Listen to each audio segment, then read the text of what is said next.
We are okay to go. Okay, hi everyone. I would like to call the October 27th, 2020 regular school board meeting of ISD622 School Board to order. The first thing on our agenda is the approval of the agenda. So can I get a motion and a second to approve the agenda? So moved. Okay, moved by Livingston, Second. second by Jarman. All in favor, say aye. And just a reminder that we're doing the roll call, and also a heads up that Becky Navy is on the line, but not on the camera. Caleb Anderson, Aye. Steve Hunt, Aye.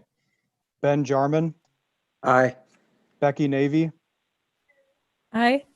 Carly Ruff,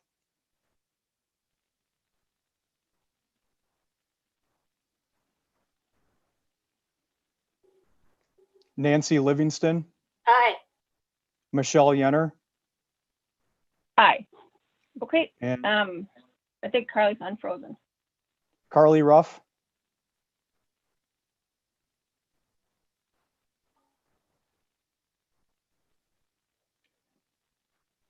Carly, could you give us a thumbs up if you would give a motion to approve the agenda, or Did you hear me? we can now? Okay, one second. Can you hear me now? Yes, we can now. Okay, I said aye. Thank you. All right, thank you. So we have an approved agenda. The first item on our agenda is public comment. Tonight, we do have a number of public comments. We have 35. In a past meeting, we read all of the public comments, but I'm gonna recommend that we just stick to the 30 minutes that we typically would have public comments, because they're very much on a consistent theme. So, Josh, if you will let me know when we get to 30 minutes. Chair Yenner, yeah. I'd like to make a motion just to give members of the public a chance to read their own comments at future board meetings. I know many members of the public would prefer to have Michelle read the comments, but I'm sure that some of the people submitting comments would rather speak in person. And really the point of this is there's nuance when you're speaking your own comment at public comment. If somebody else is reading your comment, that nuance is lost. So I'm moving that we provide members of the public an option to read their own comment if they so choose, whether that be through access to the Zoom meeting or maybe like a pre-recorded video that they send to us. Would that be an issue, like technically, Josh? I'm sorry, Caleb, did you second that? I was going to second that if we have the technical ability to be able to provide that. I'd definitely second it. Okay. Okay, thank you. So I guess we have a motion and a second, and I guess discussion. Do we know, Josh, is that possible? Yes, we could work through something, definitely, if that is the intention of the board. There's certainly some ways to work for that. Yep. I mean, if the idea of people recording a message on their smartphone and sending it in, or opening up the Zoom to people who've pre-registered to be a public speaker, I mean, there's ways we could do it. Okay. Do any board members have thoughts on that? Or are there any concerns from anyone on that?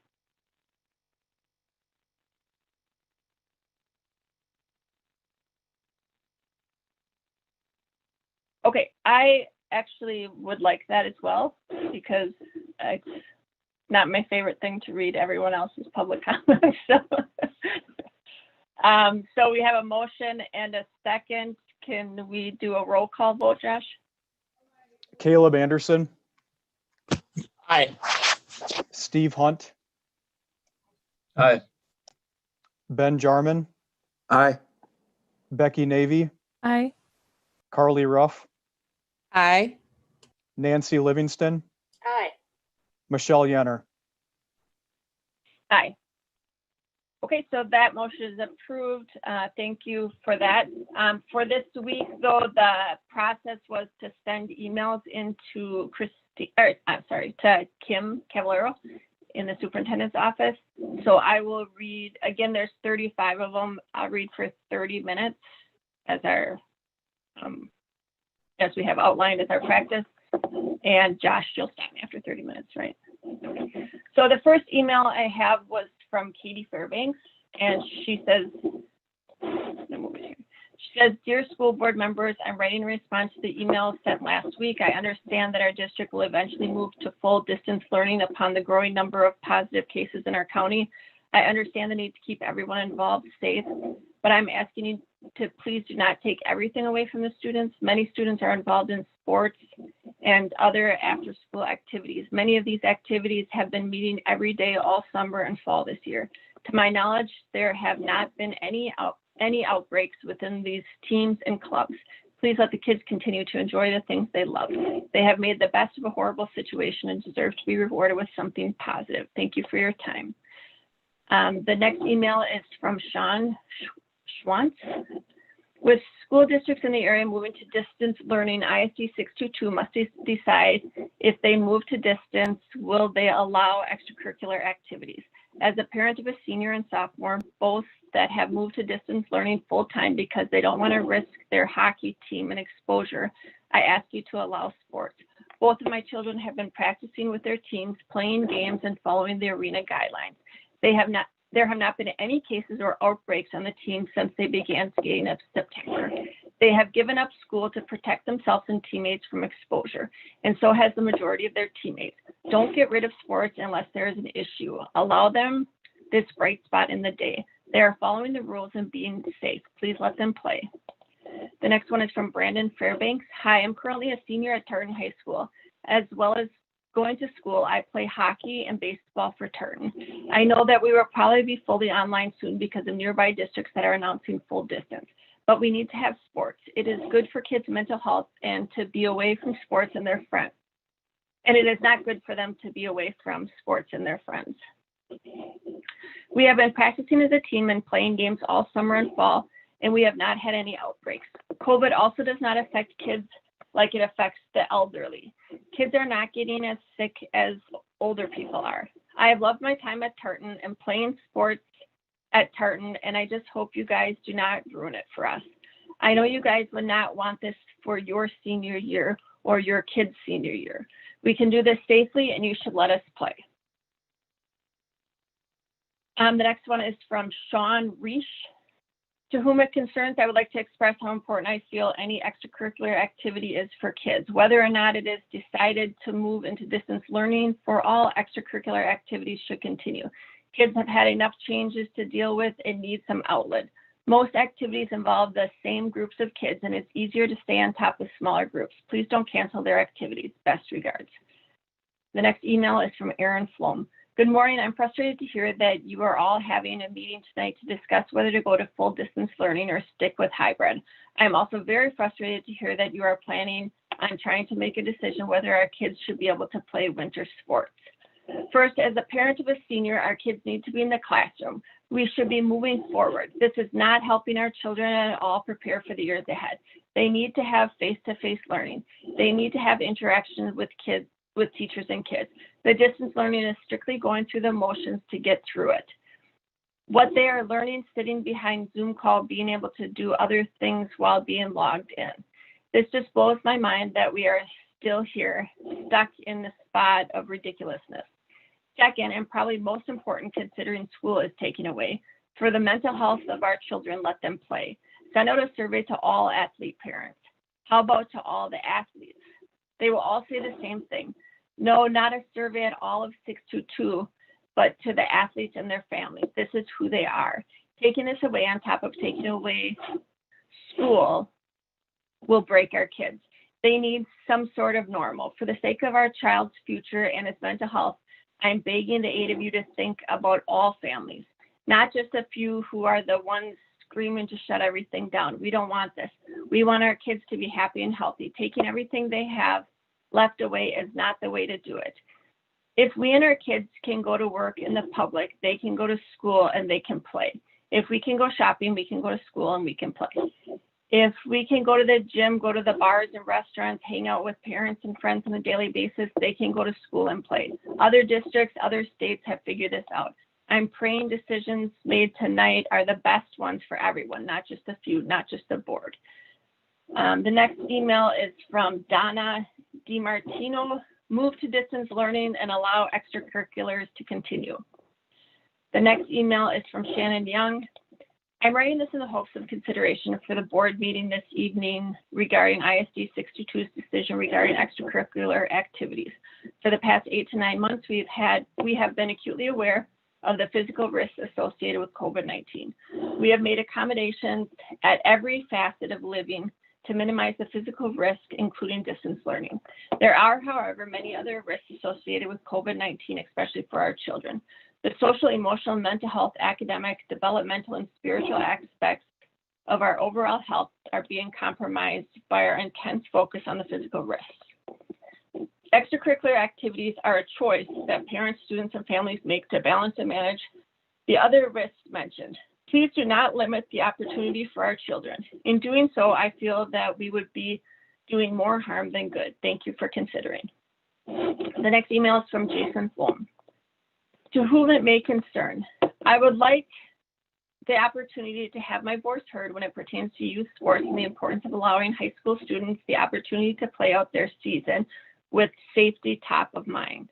I understand the importance of protecting our kids as well as our teachers, coaches, and parents during this unprecedented pandemic. With that said, I believe with proper planning, precautions, and communication, our students can continue to play out their seasons while staying healthy and safe.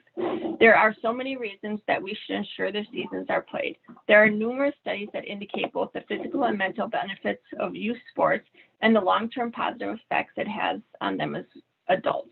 Regular physical activity benefits health in so many ways, including healthy bones, muscles, and joints, helping control weight and reducing fat. Regular exercise is also proven to reduce or prevent chronic disease as effectively as medication diseases such as cancer. In addition, youth sports participation is a good predictor of physical activity beyond their younger years. Kids who played sports are 8 times as likely to be active at the age 24 than those who did not, which goes a long way in reducing our growing obesity epidemic. There are also many educational benefits to organized sports as well. Being active has proven to improve cognitive skills, and on average, athletes actually score higher on standardized testing than non-athletes do. High school athletes are more likely to attend college than non-athletes. Even if they do not go on to play collegiate sports, maybe the most important factor is allowing our kids to compete in sports during this pandemic may be their psychological and mental well-being. It is proven that kids who engage in sports, particularly team sports, have positive effects in their personal development and their mental health. This leads to reduced rates in suicide and dependency on medication to balance their mental health. The pandemic has changed our lives forever. In a world where there is no normal, sports is an outlet that enables our young adults the opportunity to feel just a piece of their old normal. We can't lock them up in our basements and protect them from what would happen. We need them to continue to flourish and grow. My son is a senior and he will not have another opportunity to play organized sports after this year with proper coaching, leadership, and development. Please consider allowing our sports to continue as our parents will ensure every safety protocol is met. The next email is from Matt Fairbanks. ISD622 School Board. I understand there will be a discussion at the meeting and maybe some future meetings about going to full distance model and also whether there will be sports and other sport or other school club activities. I know with the recent spike in cases that moving to full distance model is probably the right thing to do, but postponing or canceling sports and other activities is the wrong thing to do. My son is a senior at Tartan and has worked on his skills since he was 4 years old, along with other seniors.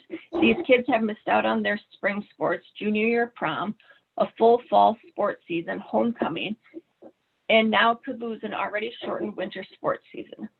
They have been doing their activities together all summer and now into the fall, and they have been able to do it safely with no outbreaks. Thank you for your time. The next email is from Larry Roberts. Good morning. I'm writing this email to be heard as part of the school board meeting today that will be discussing full distance learning for District 622.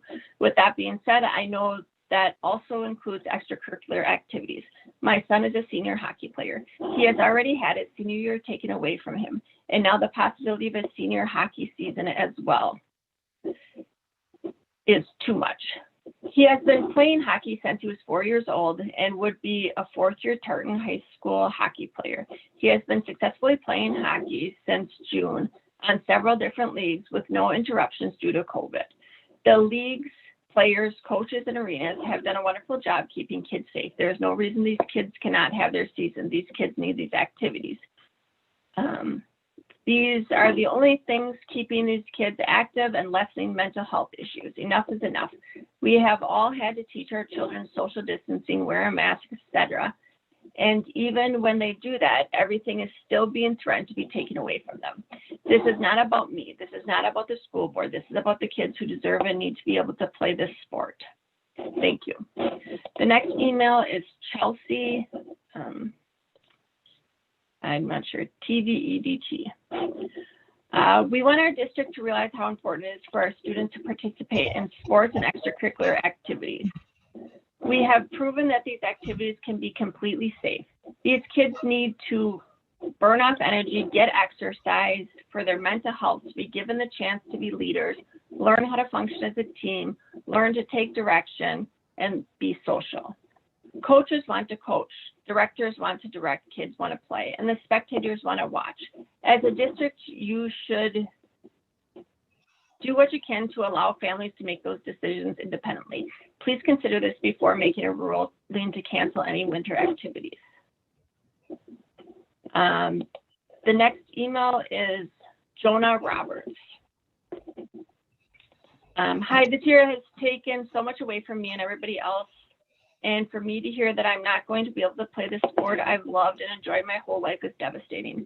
This year has been tough on everyone, but especially high school students. Most of them are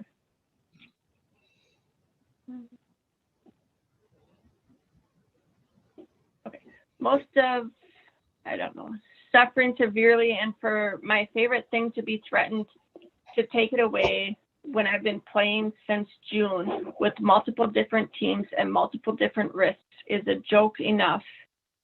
Enough is enough. You can't take everything from us away. We need to have something. Being a senior in this time right now sucks. Everything you wanted to do, like talk to your friends at school, ask a girl to prom, or go to the football game, is gone. But hockey doesn't need to be one of those things we can't get back. I wrote this email to be heard as a student. We need our sports for mental health and physical health. Thank you. The next email is from Nolan Flom. Hi, my name is Nolan Flom, and I'm a senior at Tartan this year. I have been told that the cancellation of winter sports is on the table, and I wanted to email you saying why that wouldn't be a good idea. Ever since last year, right around when COVID started, everything got canceled, including sports and prom, etc. It didn't really bother me because I was a junior and I would just have my senior year to do all that stuff that got canceled. But now that it's senior year and nothing has changed, it's really heartbreaking considering me and all of my classmates won't be able to experience our senior year, which is supposed to be the best year of high school. Cancellation of hockey would just create a downward spiral for some people like me. Hockey is a great way to have a good time and have fun with all my friends that I have been playing with since 4th grade. Also, for some people like me, their senior year is the last year ever to play hockey, and then it's done. Canceling hockey would take away the last year of someone's happiness. I just wanted to write this email to help you maybe consider not canceling hockey. because it's such an important thing for me and all of our friends that have been playing their whole life. Thanks. The next email is from Nick Schaefer. Hello, my team and I would really love to have a season. First, our senior year is getting ruined and we can't even go to school without a COVID case happening. And now you guys are trying to take our senior hockey season away. For some of us, the last time playing competitive organized hockey. Every single one of us loves this sport to death, and it would mean a lot to us if we could keep our season. And thank you. Please don't take our season away. There's already indoor sports going on. Why can't you have one more? The next email is from Madison Rosenthal. Hi, this is Madison Rosenthal. I'm a senior at Tartan High School. I play hockey and softball. This year has already been tough, and I have heard that tonight you will be making this decision on winter sports.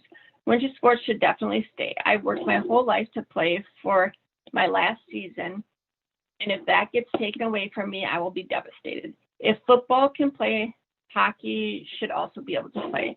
Hockey has not been shut down once COVID-19 started, and I don't think that it should start today. All summer long, I have been skating as well as the fall.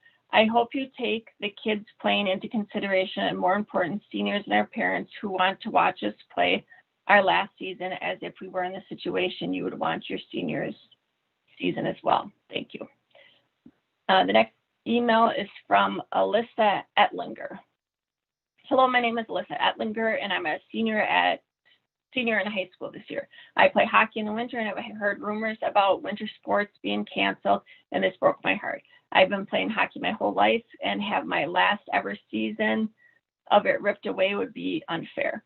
I know you all may think canceling hockey will slow the spread of COVID, but in reality, people will continue to play in other leagues against the same people that they would during the high school season, if not more people. I believe that having high school winter sports will do no harm. Students are only young ones and only get to play their sports for a few years. Taking this away from students would only make our senior year so much worse than it already is. So please try and stop this from happening. Please take this into consideration. Thank you. The next email is from Bo Strecker. Hello, my name is Bo Strecker, and I am a senior at Tartan High School. I participate in both baseball and hockey. I have played hockey for as long as I can remember. Growing up playing Tartan youth hockey, we used to get special days where we would wait outside the locker room and give high fives before the game, or we would go into the locker room. High school hockey players are the guys you look up to as a young kid, working every day, skating on anything frozen, just that one day you can get to throw on that varsity jersey. Over this COVID-19 pandemic, we have missed out on a lot of experience and memories we thought we were going to make. Right now, skating after school is the only time we can get out of the house, spend time with our friends, and play a game that we love. This is the last year of hockey for about 15 kids at Tartan. We want to play. We know the risks. Our team has talked about it. If you're not feeling good, stay home and be smart. We are not the people at risk during the pandemic. All we ask is that you let kids play. Please let us play. I appreciate your time. Thank you. Okay, the next email is from Alexa Anderson. Good morning, my name is Alexa Anderson, and I'm a senior in high school this year. I play hockey during the winter, and I have been informed that winter sports might be withdrawn this upcoming season. I would like to ask you and the board not to take away any more from us seniors than what has already been taken away. My last year of high school has been one of the worst yet, and I can't imagine not being able to play my last year of hockey. I have played hockey since I was in second grade, and I worked hard along with many other seniors to at least finish out my high school hockey career. So many things have been taken away from us seniors, such as student sections, in-person school experiences, school activities, homecoming, pep rallies, etc. A damper has really been put on my senior year, and having my hockey season taken away would make me and a ton of other seniors devastated. It wouldn't be fair. Hopefully the players are in your consideration tonight when you make the decision about winter sports. Thank you. The next email is from Stacy Lambert. Please keep our kids in school and allow extra activities. As a parent of 2 students at Tartan, I feel confident sending them to school and sports with all the measures taken, and they so need it for their mental health. They both look forward to their 4 hours a week of practice, or 4 hours a week or practices, and it gives them a purpose and a reason to get out of their PJ pants. I know there have been several positive cases, but the kids aren't even that sick. This isn't going away, and for those young adults, a normal life is more important. I know you are all in a tough situation, but please continue to consider all sides respectfully. The next email is from Noah Joyce. My name is Noah Joyce and I'm in the 10th grade, but I'm writing this for all the kids that play sports and after school activities at Tartan. We need these activities right now, especially with COVID-19. And if you go to distance learning, we can't have sports or activities after school. I know lots of kids will be upset if they lose their season because they really need it because of what has happened this year.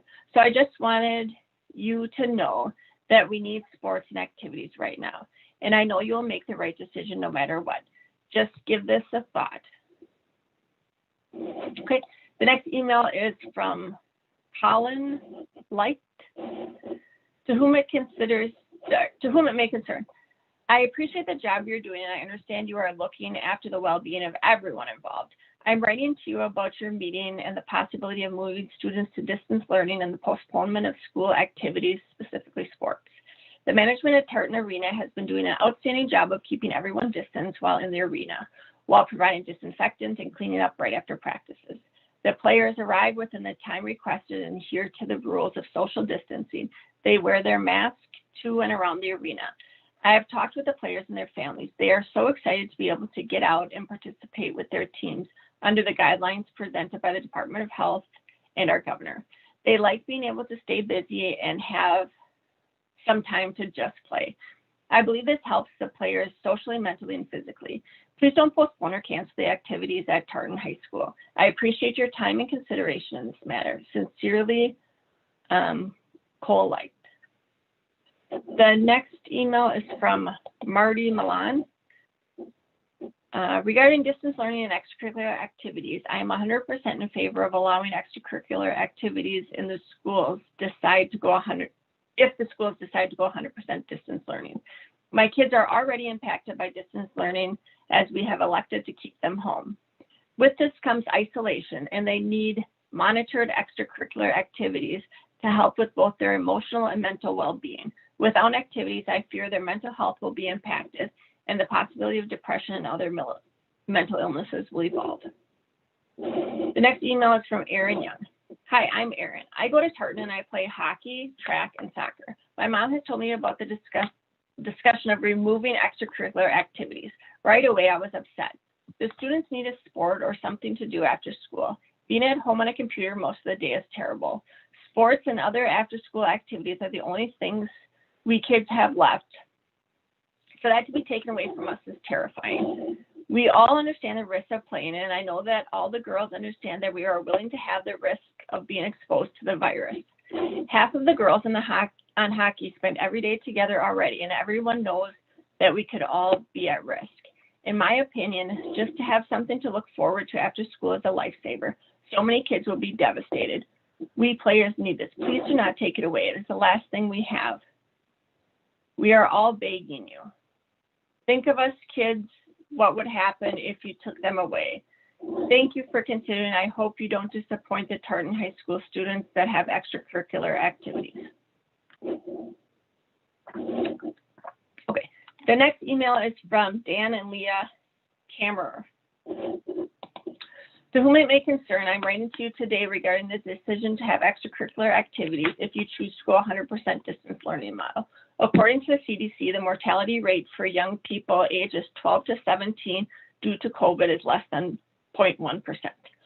While suicide is the second leading cause of death in youth 15 to 19 years of age with a mortality rate of 11.8%, according to the CDC in 2017.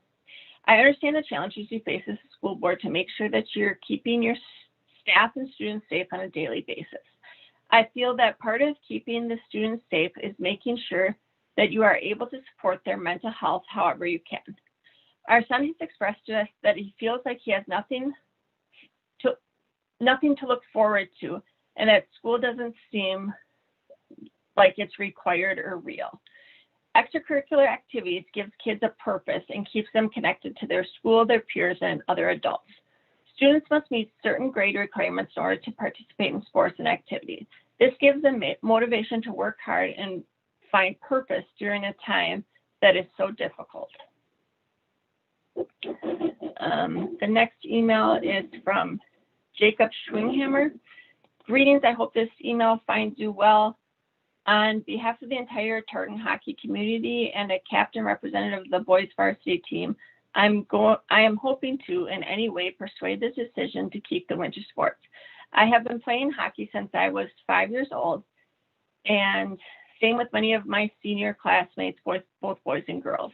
We have come such a long way growing up watching the big kids play and seeing some of our biggest role models go on and graduate high school, telling us one thing: enjoy it while it lasts. With COVID, I do not want to state any irrelevant information that you already know, but just an idea on how our last hockey season means all to us. For the out-of-town tournaments, the late-night practices, the pond hockey, hot cocoa, some of the greatest memories I have ever experienced. We only ask to let us finish out our careers before we all go our separate ways. With our sports continuing their season and the given precautions, I feel that with hockey, it will be just as safe, if not safer. The argument to stay indoors is poor in the aspect of the fact that volleyball is competing indoors with spectators and all in a smaller arena. All things considered, correct? Please consider our feelings. The players and coaches who would do anything and give anything up for one last shot. Next email is from Maria Boucher. Good evening. Thank you for taking the time to review and hear from as many people as possible. We would like to express our concerns with the possibility of canceled winter sports and activities. I'm not sure how much more these kids can take. Sports and other activities give these kids something to look forward to, something to motivate them, and to get up and get back to normal.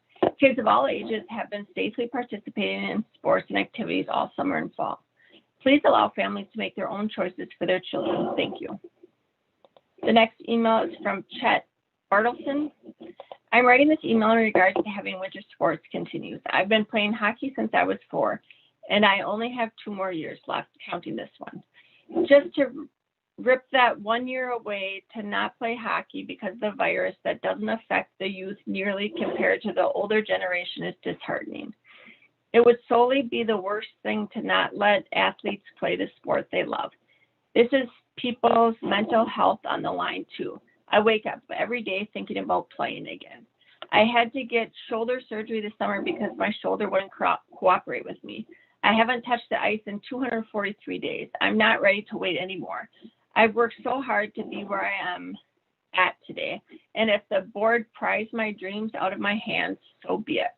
Please keep winter sports for the sake of countless people's mental health. The next email is from Ann Hackman. I understand that the middle and high school will be going to distance learning in the very near future, and that also means that athletics and extracurricular activities will be shut down. Why not let the athletics and activities continue? You could let the families make their own choices based on their family needs and concerns. You give our kids the chance for interaction they so need. By giving families the choice, it takes a burden off the school board and puts the decision-making onto the parents. So many of these teams and activities have worked so hard to limit exposure and follow all of the guidelines. Look at the Tartan and North volleyball teams. I've watched both teams online and both teams wearing masks even during the game. The Tartan Theater program shoveling snow so they can put on an outdoor performance. Our kids need something to look forward to, and they are doing everything in their power to make it work. I ask you to vote to keep athletics and extracurricular activities going even during distance learning. Thank you for listening. And it says, a mother of an elementary daughter, high school daughter, and an aunt to a high school niece and nephew. Okay, the next email is from Dina Grosklin. Please consider our youth athletes struggle through this tough time. They are not okay. They deserve to play sports they've worked so hard to learn all these years. My son is a senior who plays football for Tartan High School. He has type 1 diabetes, and his doctors share that he is not at a higher risk for complications because he has taken care of his BG numbers, eats well, and exercises. He works hard every day to stay healthy, and play football is a huge part of that, not only for his physical health, but for his mental health as well. He and his teammates have worked hard all fall to meet and exceed all the safety guidelines put in place by the state and CDC. They are only allowed to play half of their regular schedule with no state championship. His team had a great shot at winning this year, but despite the challenges, those players are still supporting each other, working hard and trying to find some positive in all of this. Let them play. The games are outdoors. There have been 0 cases 3 games in, despite 10 players and coaches quarantined just in case. Every one of those players lost 2 more games, and they didn't even have the virus. Look at actual numbers and facts, not vague percentages that are skewed to scare people. There have been over 70,000 cases in college students with 3 hospitalizations and 0 deaths. Look at the number of actual hospitalizations for ages 14 through 19. There have been virtually no deaths. The choice to play and participate should be allowed on an individual basis by families and parents, not by a school board. Science has shown young adults are not significantly impacted by COVID, and those that are can choose to take extra precautions. Spectators over the age of 50 should obviously take extra precautions, but they should also have a choice about whether they watch as well. In conclusion, please give the seniors who have lost so much of their senior year school experience this final chance to participate in the sports they love. With the teammates and the coaches, they will never get a chance to play again. For most of this is their last opportunity. They will not play at the collegiate level. Give them a chance and allow their families a choice. Please let them play. Chair Yenner, that's time. Okay. Thanks, Josh. So I don't know how many I got through. Actually, I got through most of them, but they're obviously consistent, and the hockey team really showed up for the public comment. So, You got to give our students some credit. I hope everyone's English teacher is listening to these really well-written arguments right now, because I think they are really, really well put together. yeah, and in case those folks are watching this meeting right now, when Superintendent Tucci Osorio gets to her section of the meeting, which shouldn't be that far in, she will address these comments. Absolutely. And if you don't have the patience to sit and watch for a few minutes, you can always check back to the recording a little bit later too. It'll be there. Yeah. Okay. So the next item we have is our consent agenda.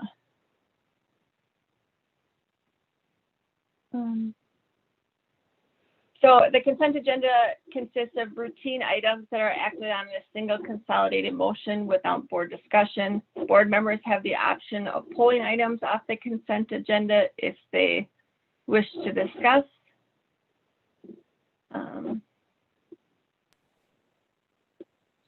So let me see, the resolution is not here, but. So I'm looking for a motion and a second to approve the consent agenda items A through H, and the items are minutes of the September 22nd, 2020 regular meeting, minutes of the September 22nd, 2020 public hearing, minutes of the October 6th, 2020 special meeting, minutes of the October 6th, 2020 study session, routine personnel, change orders, bid awards, and disbursements. So unless anybody wants an item removed, can I get a motion and a second for approval? So moved. Second. Okay, was that moved by Navy? Yes. Okay, so moved by Navy, second by Livingston. All in favor, say aye, and Josh is going to do a roll for us. Caleb Anderson, Aye.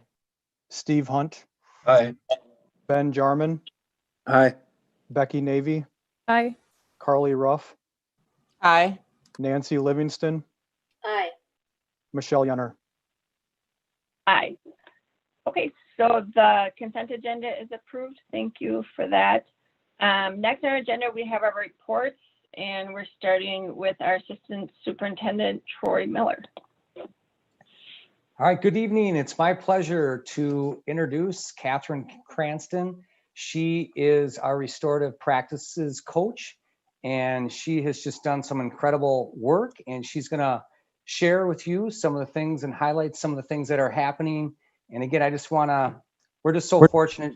Catherine is so skilled and does this work across many states and has just done an amazing job. So If I could just, before you jump in, Catherine, because I know you were on the docket last month and you were, we postponed you to this month and we're so grateful that you're back.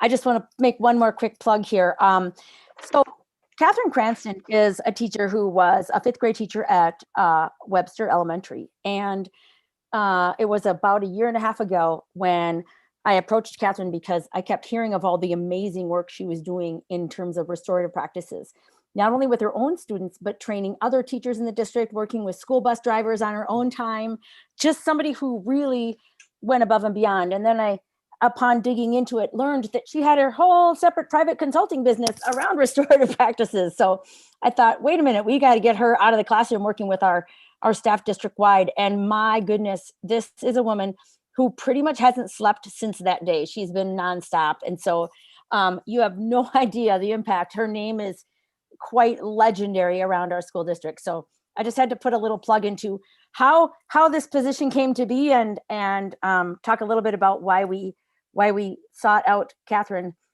She didn't come looking for the job. We went looking for her to take the job. So it was a pretty exciting opportunity for us. So just had to put that plug in. Take it away, Catherine. All right. Well, thank you for having me on here. And I got to tell you that she's right. She knocked on my door with about 3 weeks left of school, and I turned around and I said, "What is the superintendent doing in my classroom?" I thought I was fired. So needless to say, it's been a up and down, and mostly up. I've been super happy. So yep, I taught at Webster for 25 years, and I remember celebrating Mr. Miller's 30th birthday there. So that's how far back we go. No kidding. So take a look at the first slide I have up for you here. And obviously you've had it for about 7 weeks now. I looked it up because I was supposed to be on the last board meeting. So I'm sure you've all had time to go through it. And even if you haven't, I have put a couple links in there just kind of to show you that this isn't something that I invented or I made up. This is something that is very much researched, and it's going on around the globe. And when I was first approached to do this, I really felt strongly that I had a say in how we rolled it out. So I want you to look at the bottom of this slide, because both Christine and Troy backed me 100% with this. Our mission is to build relationships first, then do things to intentionally maintain relationships. And lastly is the repairing harm. And I want you to know that most and many programs start at number 3 and they fail, and then they say restorative practices don't work. And so when both Troy and Christine backed me 100% that we needed to start this slow and build from the bottom up, think of a pyramid where tier 1 is everybody in the district, from lunchroom personnel to bus drivers, to special ed paras, to classroom teachers. And so we eventually will get up to those higher tiers where right now we're doing some problem solving circles in elementary rooms, but there will be a time when we're all trained and we can do big repair harm circles for bullying and suspensions. But that's up in that top end where not everybody needs it. So if that bottom part of this slide is the most important. So Josh, would you go to the next slide? This was just kind of an overview for you, because the traditional mindset is, oh, the kid breaks the rule and now I got to come up with a punishment. This restorative approach is completely different. The student or the adult breaks a rule, we then find out what harm was caused. And we repair the harm, and we let the person who broke the rule or caused the harm have a say, and also the person who was victimized. It's more about relationships than it is about breaking a rule. The premise here is that kids don't always care about the rule, but they care about harming somebody, and they really care about harming somebody that they know well. And that goes back to a sense of belonging and having that sense of community and building relationships. And if you had a chance, if you click on the middle of that, there will be a little video there kind of giving it a little bit more. So that was the background on that one. And this slide actually was done by Susan Harmon. She's an instructional coach at Webster Elementary. Because when I started, I kind of had her go over this presentation with me, and she said, Catherine, why are you starting at 2019? Because that's when I started in this role. She said, Catherine, we've been doing this for a long, long time. And she said, you got to give them a little background here, because back in 2008, Webster Elementary really started changing their demographics. I can tell you that in 1997, when I started there, I had one African-American student named Modupe. I had 22 kids in my class, and everybody else was white. When I taught 4th grade there in 2018, I had 36 kids in my room, and 4 kids were white. That was the difference in demographics, and the diversity was just fantastic at Webster, because we weren't just one, we were many. And in order to build culture and create relationships, Webster, we went looking for something, because we knew Webster was changing and we couldn't just sit there. So we needed to change too. So we went looking, and I went to St. Croix Valley Restorative Justice in River Falls, and got training there, did a lot of circles for the university there and for that program. I brought it back to Webster. Pretty soon my teammates are doing it. Pretty soon my hallway's doing it. Pretty soon Susan Harmon is bringing it out to all the instructional coaches. In 2016, instructional coaches in the elementary started doing it. And then principals started picking up on it. So in 2018, it was now out in almost all the elementary schools, because those principals believed in it and the instructional coaches believed in it. And Christine, correct me if I'm wrong, that's when you heard about it. Yep. Yep. So the next slide then just kind of goes after Christine came to you and asked if you would back this program. And so last year, this is just kind of the stuff we did. We were right in the middle of all the elementary schools. And funny, the first school beyond elementary to reach out to me was Harmony. And so both in 2018 and 2019, Susan Harmon and I did a lot of work with Harmony. Those teachers are saints, and they are so willing to think outside the box to meet the needs of their kids, that they really jumped in with restorative practices. And so you can see the rest of the things on there that we did last year, but I want you to notice the third to the bottom says bus drivers and monitors. And I can tell you this never occurred to me until I finally agreed. And I got to tell you, Christine, I said no at first, because I didn't thought this might be a bit much.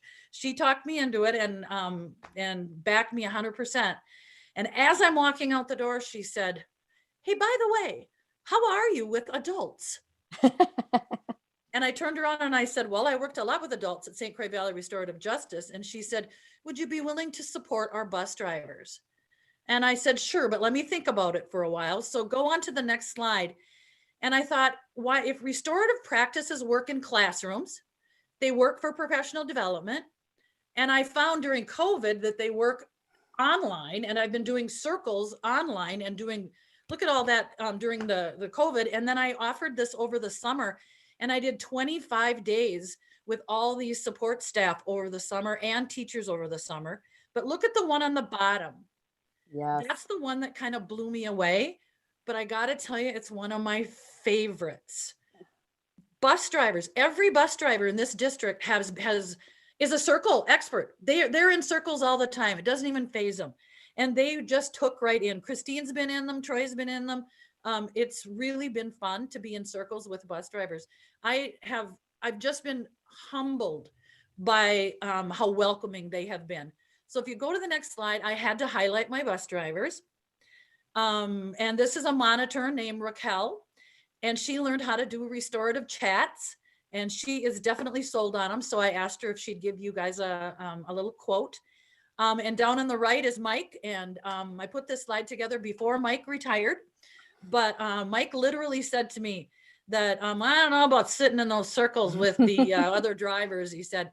But then he was in a circle with some children, and he walked out and he gave me a hug. This is pre-COVID, and said, "Wow, you asked me to come in anytime." The next slide then has a couple more drivers who have really stepped up to the plate. You can see Pam over there on the right. I just rode with Pam on her route last Friday, and we had a socially distanced little circle with her kindergarten and pre-Kers because she didn't think they knew the rules yet. And we went outside and stood around her bus, and we did a little circle with her, just her pre-K and K, because she was worried that just they hadn't had a chance for to do the safety thing. And then Natalie, who drives for Carver, the story with her is she refused to suspend a kid. No way. She said that student will not get to school. I know that student's mom doesn't have a car. And Natalie was willing to do anything to keep that student on the bus. So that's how these folks have really stepped up to the plate. So if you go to the next slide, I took some of the data. So we went electronic with reports. And now granted, it's not fall to fall or spring to spring because of COVID, but you can see that 18-19 versus the fall of 19-20. And the first column there, it went down, but that's going to obviously go down because I'm there to support them. But look at the middle one. After someone reported once, I go on, I bring the student and the driver together, and then often I bring in the behavior specialist from school, and we have a restorative chat to find out how to support that student so they can be safe on the bus. And if you notice that 45% of those never went to a second report, never went to a third report. And so I still wanted drivers to report, but I wanted to teach them a new way to handle it. And I loved that. Look at suspensions. We had 50 of them in that same 4-month period as we had 16 later on. So this works. People just have to be open to changing the way they look at discipline. So if you go to the next slide, I was lucky enough to get permission and hired a new person to help me this year. And so what we've been doing this year is really exciting, but I wanted her to introduce herself and to share what we've done this year so far. So I'm going to introduce you to Whitney Cantrell, and she was a coworker of mine at Webster for 5 years. So she has a lot of restorative practices experienced also. So take it away, Whitney. Everyone, I'm enjoying that picture of myself that has a bit of more sun than the one that I'm looking at on the video screen, but alas, this is where we are. Good evening. Yeah, I'm Whitney Cantrell, and I've been a 622 employee for 19 years. I taught special education. I was at the elementary level, and then enjoyed time at the middle school level.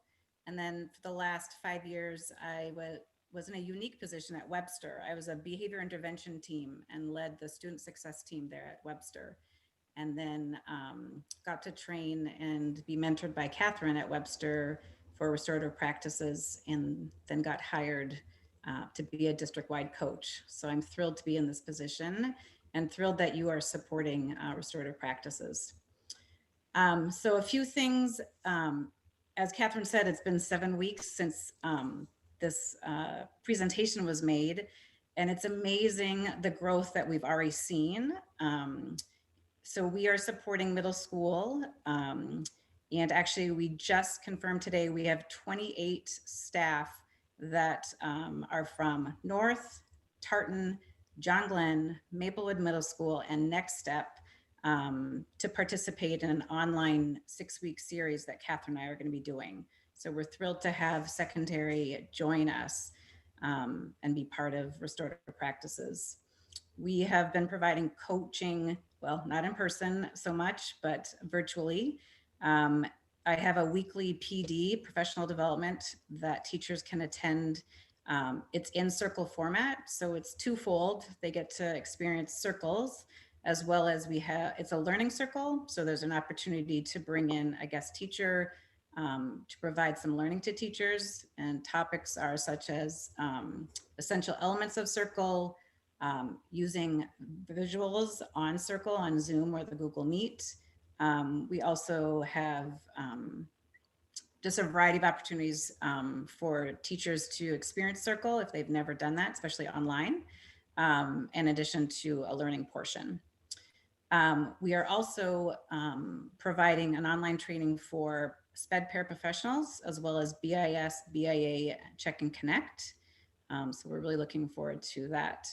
And then we spent the majority of the fall with bus drivers and monitors in Circle. And when Catherine says they're Circle experts, that is a fact. They're very comfortable in Circle. In fact, the first time we met, they're like, oh, we got to bring that talking piece, don't we?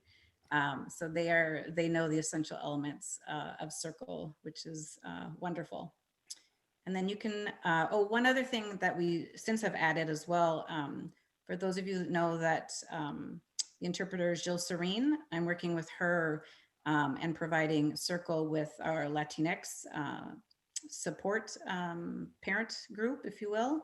So that is upcoming as well. So we've been collaborating on that and look forward to that Circle. You can move up, Josh, to the next one. So we are definitely growing, as the title says. And then I just want to highlight this part. It says, we believe a restorative approach needs to be used in all areas of our schools with all staff, and all stakeholders have a voice. And we could probably add 10 more staff names to that bottom list of how we are infiltrating restorative practices in all areas. And, if you have any questions for Catherine and I, this is your opportunity to go ahead and ask. If I could throw in one other quick comment while you're thinking of your questions. An interesting story after all of this began with Catherine's work, and just pretty incredible having Whitney join the team. Catherine, shortly after she joined the work, when I asked her what she needs, she actually said to me, can I move my office to the bus garage? And I was like, really? And she said, yeah, I just feel like I need to be there. And that's where so much is happening, and there's so much good work to do there. And sure enough, she moved herself over there, and her office got moved in, and we cleared out a space. And talk about an amazing connection that's been made. It's been so incredible. Can I just make a comment? I was a Webster parent. Hi, Catherine. Hi, Nancy. I was a Webster parent for a couple of decades, and Catherine is the real deal. And just as a quick example, I once ran into her at a North football game, and she had gone around and picked up the kids in her class and brought them to the football game and passed out snacks. And this was all on her own time, and all because she has a big heart. And it was such a pleasure to be in her classroom because she's just a top-notch teacher, and I'm so glad that she's doing this work. We're very fortunate to have you. So thanks, Catherine. Yes, thank you. I remember you being in my room. Yeah. When I had the couch. Yeah.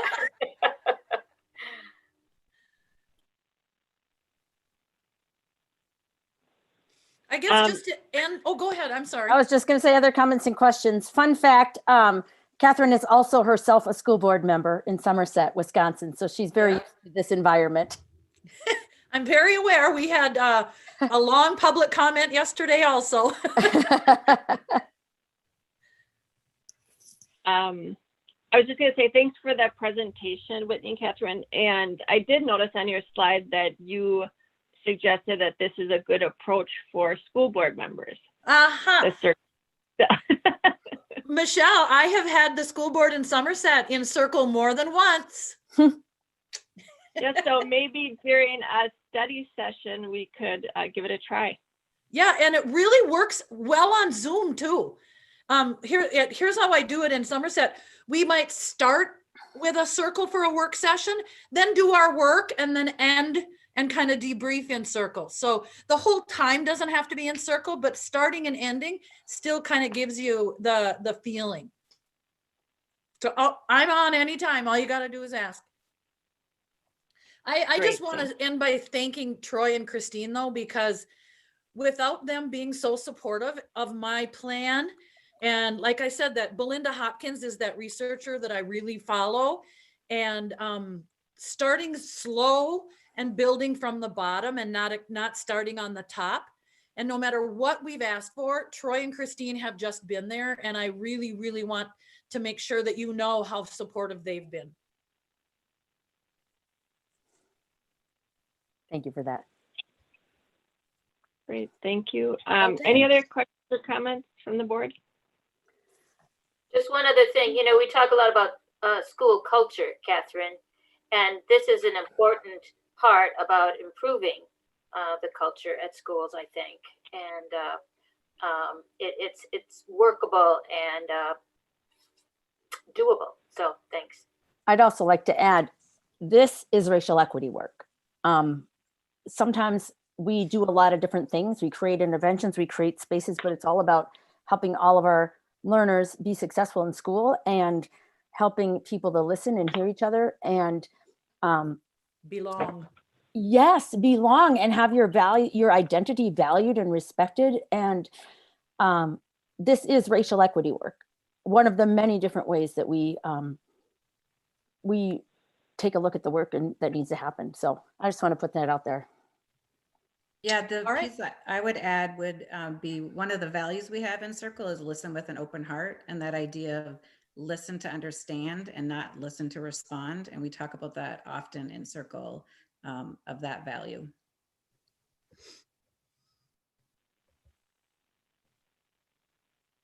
All right.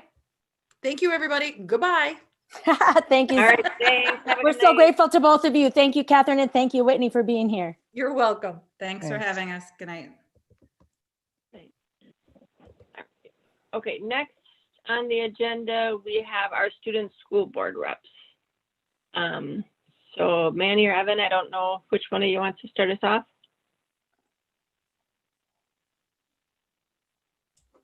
I'll go ahead. I'll start us off this time. I can't remember if I started first last time or not, but so anyways, sort of the same deal as last meeting. There's not too much to report on the side of occurrences and going-ons. Football, I think we're 3-0 now. Correct me if I'm wrong, but I do think we're 3-0 now, and I've seen a lot of sort of a morale boost from the fact that they have been allowed to play a season. Same with volleyball. They're doing quite well so far.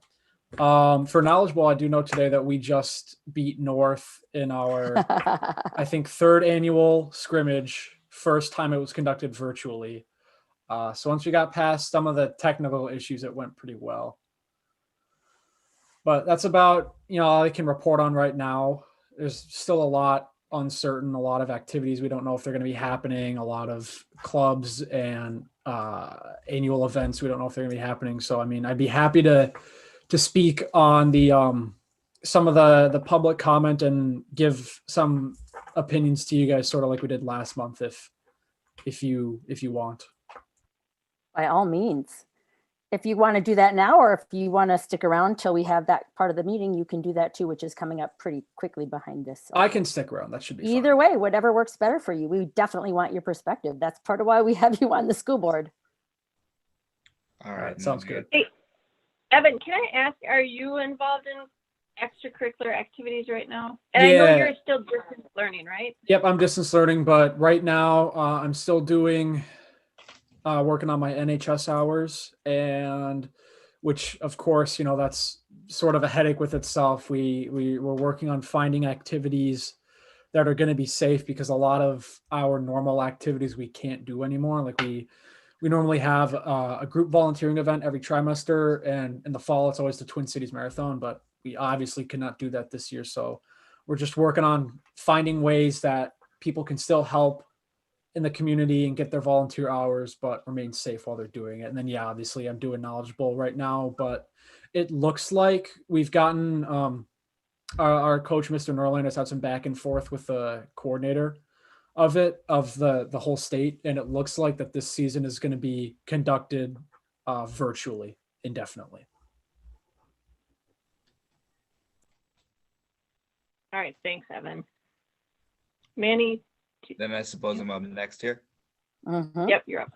Sounds good. I'm a bit on the same page as Evan, whereas there's not nearly as much activities to report on, coming up like this year, but I suppose the football and volleyball season have both started up and now have came to a bit of a halt. But I mean, I had a practice indoors and I saw a volleyball game, and they're doing a great job at keeping them masking up and, you know, keeping social distancing inside the gym.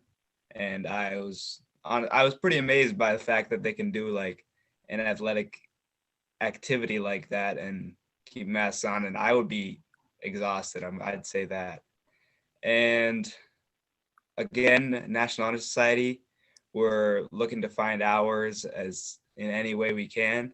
And I just encourage, if you have any way, any way I can volunteer, any way any of my other National Honor Society members can volunteer, I'd recommend to email me because I'd be more than willing to get some hours in.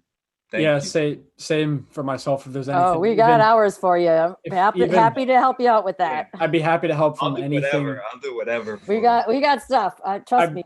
I do anything from helping shovel snow and mow the lawn to doing the clerical work. So, you know, we Love just it. need to get our hours somehow. We got it all. Absolutely.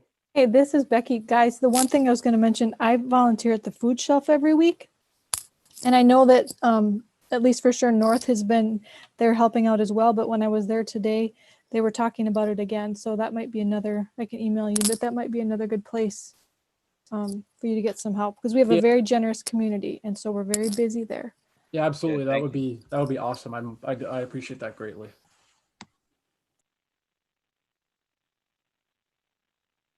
All right, I'd thanks, also guys. put in a Anything- plug. I'd put in a plug for the toy shelf in North St. Paul. I don't know if you know about that program. They around the holidays, well, starting now actually, they make new toys available for families, and it's called the Toy Shelf. It's run by her last name is Worm. I think it's Rita Worm, WURM, and I think you can Google up the Toy Shelf. It's right across from City Hall now in North St. Paul. And I bet they would appreciate some help. Yeah, thank you. I gotta look into that as well.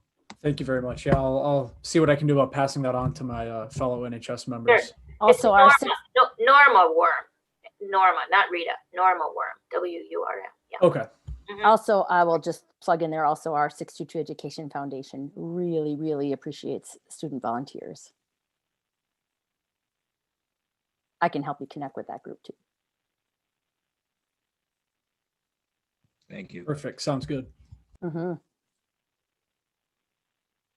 All right, thanks, Manny and Evan. Any other questions for them or comments? Okay, so next on our agenda, we have student services with the revision of policy 622. We already had a reading at our October 6th work study session. And actually, I'll take this one. Yes. Okay, great. Thank you. Madam Chair, directors of the board, I want to bring to you tonight, this is actually a change to our policy. Now I'm got to find my right screen. I'm toggling between different screens here. The screen, I'm sorry, could you read me the title of it again? I'm going to try to find my, policy 522, student sex non-discrimination. Got it. Sorry, I had to find the right tab in front of me. So this, as you know, with every policy that we propose to change or create in our school district, we usually and always do 3 readings unless it's extenuating circumstances, which we have done also given some of the COVID crisis situation we've been in. But this is actually the first formal reading. This is the second reading of this policy. The first informal reading happened at our most recent October 6th work study session. And so tonight is actually the first formal reading of the policy.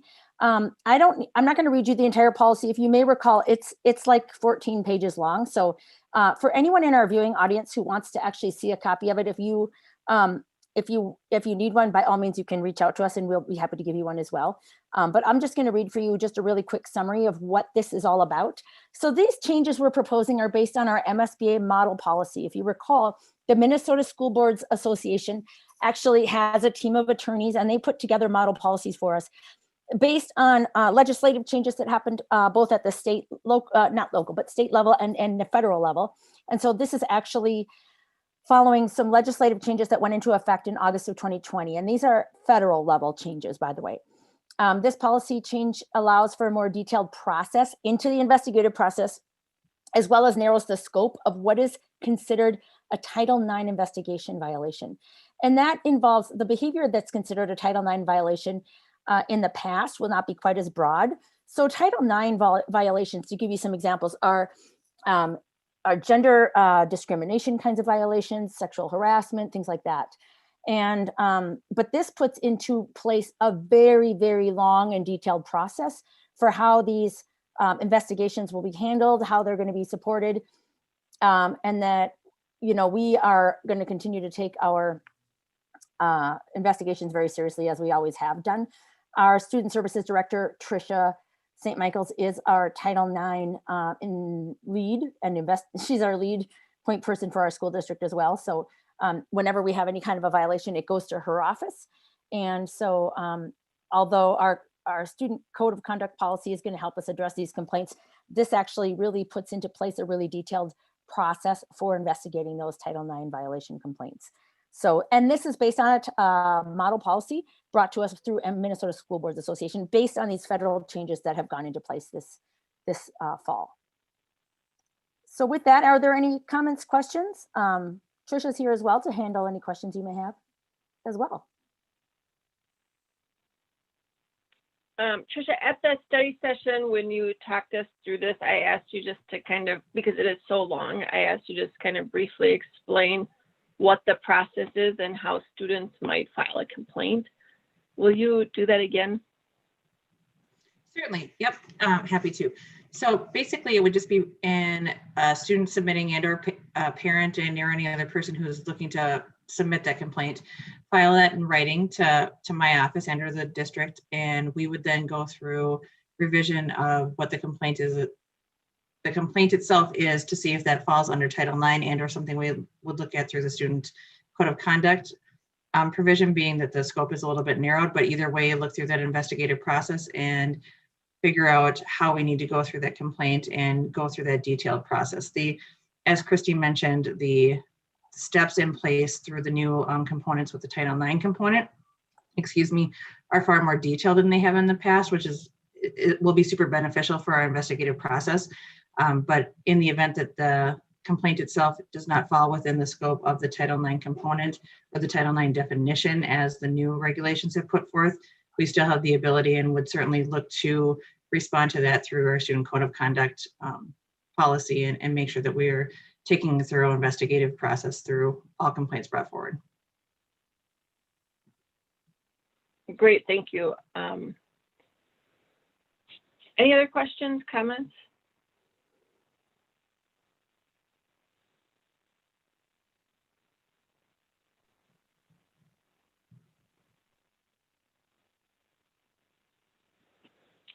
Okay, so that's going to be our first formal reading, so we don't have a motion or anything on it. Christine, is there anything you wanted to add, or Tricia? I'll just add that, you know, I know we kind of sometimes in our discussions, because we do our deeper dives a little bit in our work study sessions, I want to just emphasize that while we aren't having as long a discussion this evening about it, it's in no way to minimize the importance of this work.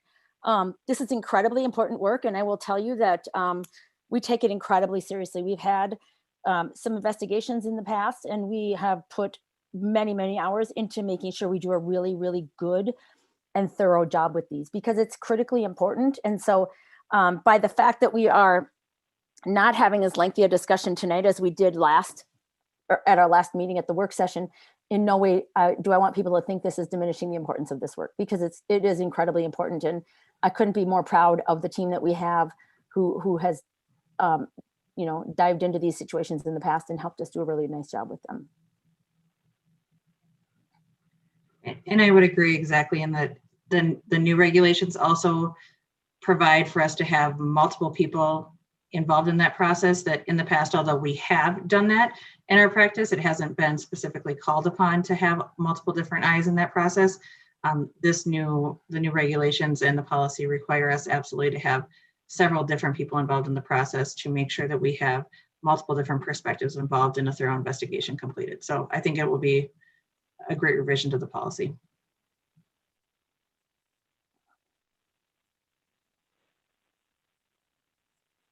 All right. Okay. Thank you, Christine. Thank you, Tricia. Next on our agenda is superintendent, and I think I'm going to rearrange Yeah. just a wee bit.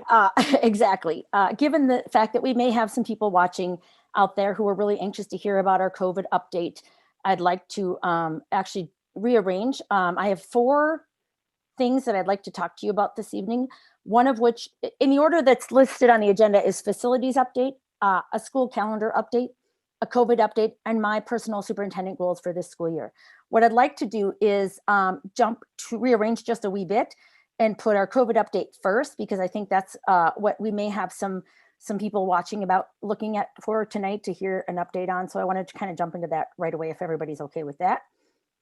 Now I just closed. You know, I really do better when I have 2 computers in front of me, and I'm working off of one this evening. I do better with the double screens. Okay, here we go. Josh, I believe you've got me set up so that I can share my screen, correct? Yes. Okay, great, perfect. Let me jump to that. And 1 second here. For as much time as we spend in Zooms, it shouldn't be any difficulty to be doing this. Oh, okay. I think we're in it now. Good. I'm going to just do a quick COVID update for this evening. I will say I did have a school board member, or a couple actually, request that we bring to the meeting at one of these times our lead school nurse, Alicia Gustafson. I will say Alicia has been phenomenal. I mean, she's a local hero in our school district, much like Catherine Cranston is a local hero right now. Alicia, we don't have her here this evening, but we would certainly be happy to bring her at another time. I will say we're a little concerned about her burnout right now, because she's been 24/7 with contact tracing and what have you, but what an amazing job she has done for us. So the information I'm sharing with you this evening regarding COVID does come from Alicia. And we'll happily bring her to our next work session if we want to have a more conversation with her too. But I'm going to share a little bit of information with you and a couple of recommendations as well. So first and foremost, I'd like to share with you a new dashboard that we have on our school district website. And the new dashboard is something that we are updating weekly. This is on our school website. So anybody, public, can go look at that. So what we are doing is every Monday, we're updating our dashboard with the data that we had from the week before. So this is live on our website. I just screenshotted this earlier today. And what it tells you is how many students we have in the district, how many cases that we have that are new cases since we last did our update, which would have been the week prior. And then who might be identified as close contacts, meaning somebody who was in close proximity to somebody that has COVID. And I can talk a little bit more about the close contact element, but total cases we've had since August 31st. And then you can see the same numbers for staff as well. One thing that's interesting is when we looked at these numbers in at the end of September, you may recall, because for those who are board members and also employees, I put out an employee newsletter at the first of every month. And in that report, we put a report of all the cases that had happened in September, and they were much lower. You can see we've had a jump, obviously, since then. But you can see that we've got kind of, and if you look each week, we're updating this each weekend. It gives you some information about what we're tracking and who we're facing right now. This note on the bottom I put from Alicia. She actually sent me that earlier this afternoon. Of the 4 of the 12 students had no close contacts in school, and 3 of the 5 staff had no close contacts in school. Now, close contacts, we actually get really, really strict guidance from MDH on what is a close contact.